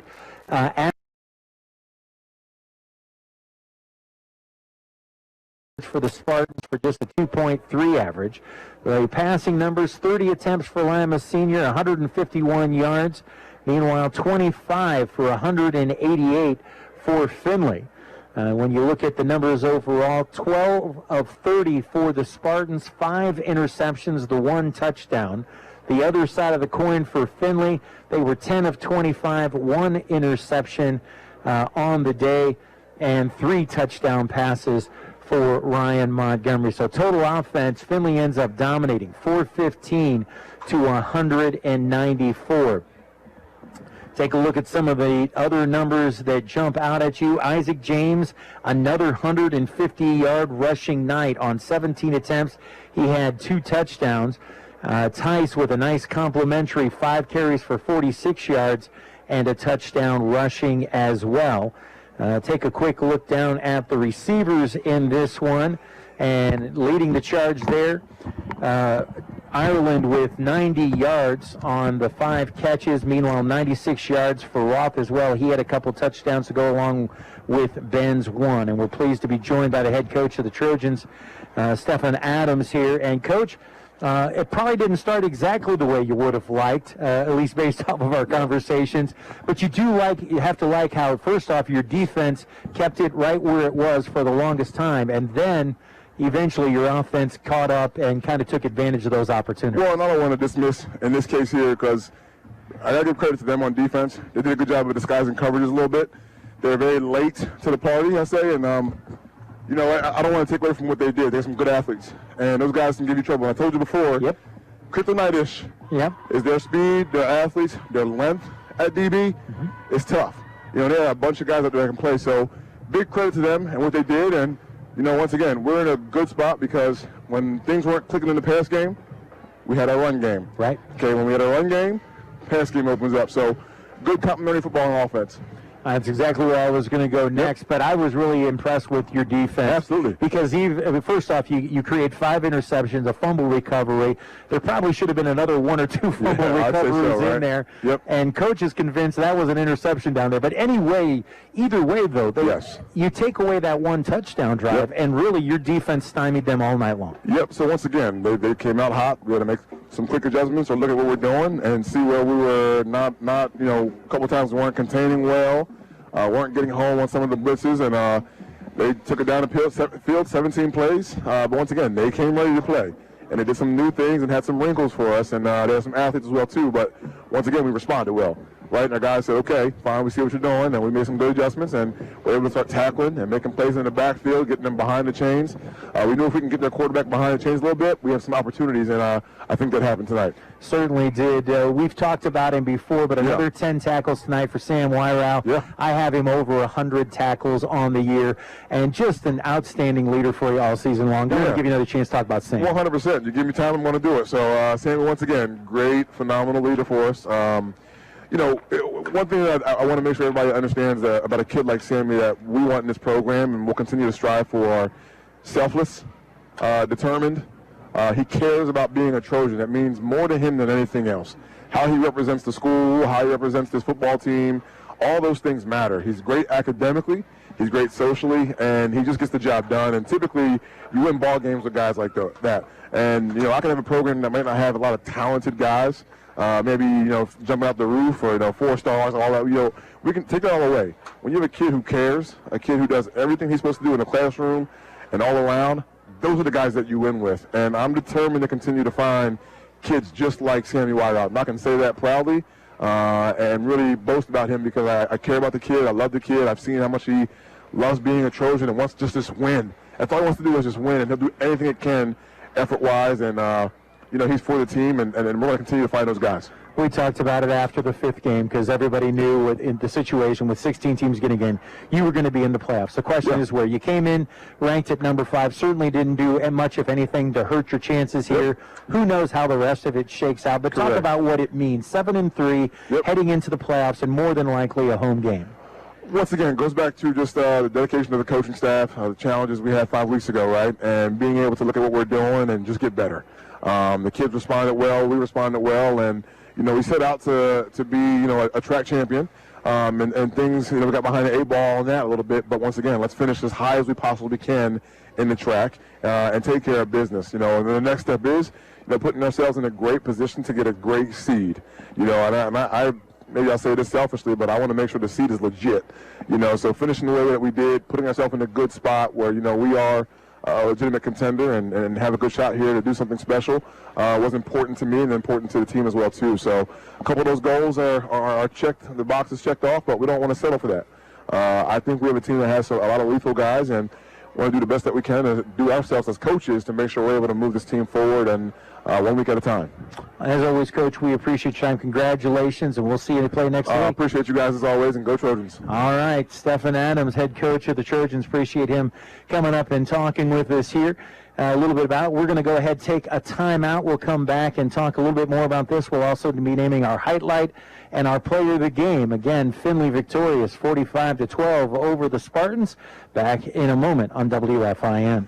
Since 1960, Reineke family dealerships have been family-owned and customer-driven. 10 full-service dealerships in Fostoria, Tiffin, Lima, Upper Sandusky, Findlay, North Baltimore, and most recently, Reineke RV of Toledo and Tiffin. We have a huge new vehicle inventory to choose from, including Ford, Lincoln, Nissan, Honda, Chrysler, Dodge, Jeep, and Ram. Over 550 pre-owned vehicles, plus StarCraft and Flagstaff RVs. Get your key from Reineke, ReinekeFamilyDealerships.com. What's up? This is Riley. And a little thing I love about the Chick-fil-A Grilled Chicken Club sandwich is the applewood bacon. It's savory, and then it's also kind of sweet. And I think the combination of bacon with chicken and Colby Jack cheese, it just really knocks it out of the park. Hey, I'm Tanea. A little thing I love about the Chick-fil-A Grilled Chicken Club sandwich is the chicken. It's so juicy, it's grilled to perfection. I'm gonna devour this sandwich. Order the Grilled Chicken Club sandwich on the Chick-fil-A app today. Real guests paid for their testimonials. The Findlay Trojans play here on WFIN. This is Tim Montgomery. Join me and Coach Cliff Height for all the action of Trojan football in 2021. We'll bring you every exciting play each Friday night all season long, home and away. Next Friday night at 7, the Trojans open play in the first round of the regional playoffs. Findlay Trojan football is here on 1330 WFIN, WFIN.com, and 95.5 FM. Take WFIN wherever you go with our updated mobile apps for iPhone and Android. And now you can listen to us on your Alexa device. Get the app at WFIN.com or in the App Store or Google Play. Plus, enable Alexa by searching for WFIN under Skills, and you'll soon be saying, Alexa, play 1330 WFIN. And the best part is the apps and skills are absolutely free. On the air at 1330 WFIN and 95.5 FM. Online at WFIN.com and on your smartphone, tablet, and Alexa devices. I'm Cliff Height, and this is the home of the Trojans, 1330 WFIN, WFIN.com, and 95.5 FM. Welcome back out to Donnell Stadium. Your final score, Findlay, 45-12 over the Spartans on the Jacks Heating, Air Conditioning, and Plumbing scoreboard. Couple other pieces of information. We also got 5 sacks for a sack on the night. Thanks to our friends at Great Scott Community Markets. For every Trojan sack, they donate a sack of groceries to Chopin Hall. And time to start wrapping things up here on the Kirk Chiropractic post-game report. And we're going to start with the highlight.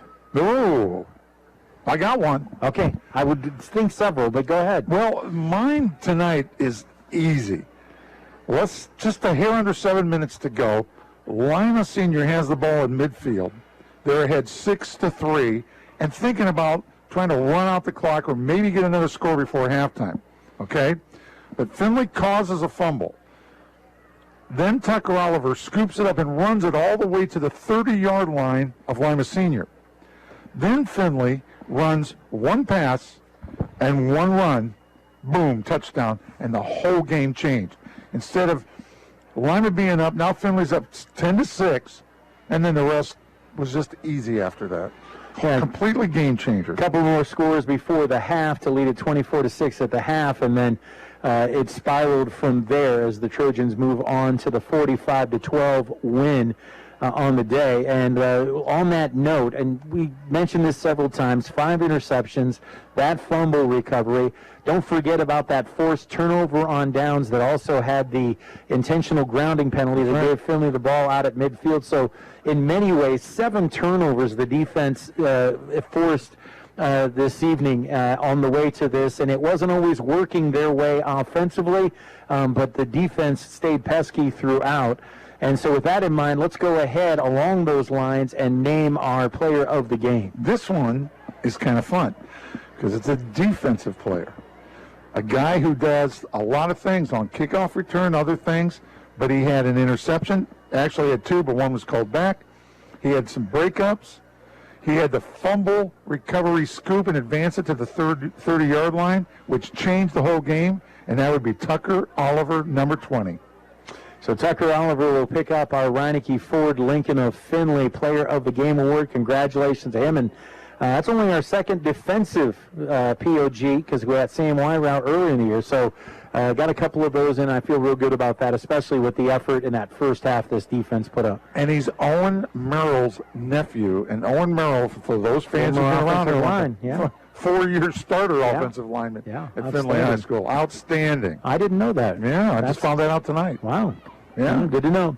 So that's going to start to wrap things up. We want to say a lot of thank yous. We're going to be back for the playoffs, obviously, but thanks to Coach Adams for always making himself available, also helping us out with other information during the week as we try to get ready for this game. Thanks to Nate Wyrout, the athletic director. Also, thanks to Carrie Buck, the athletic department secretary, who always has all the answers to the questions and rosters that I need. Everybody here in the press box, including Tim Babcock and Jim Welch, for helping us out with stats all season long. Appreciate them as well.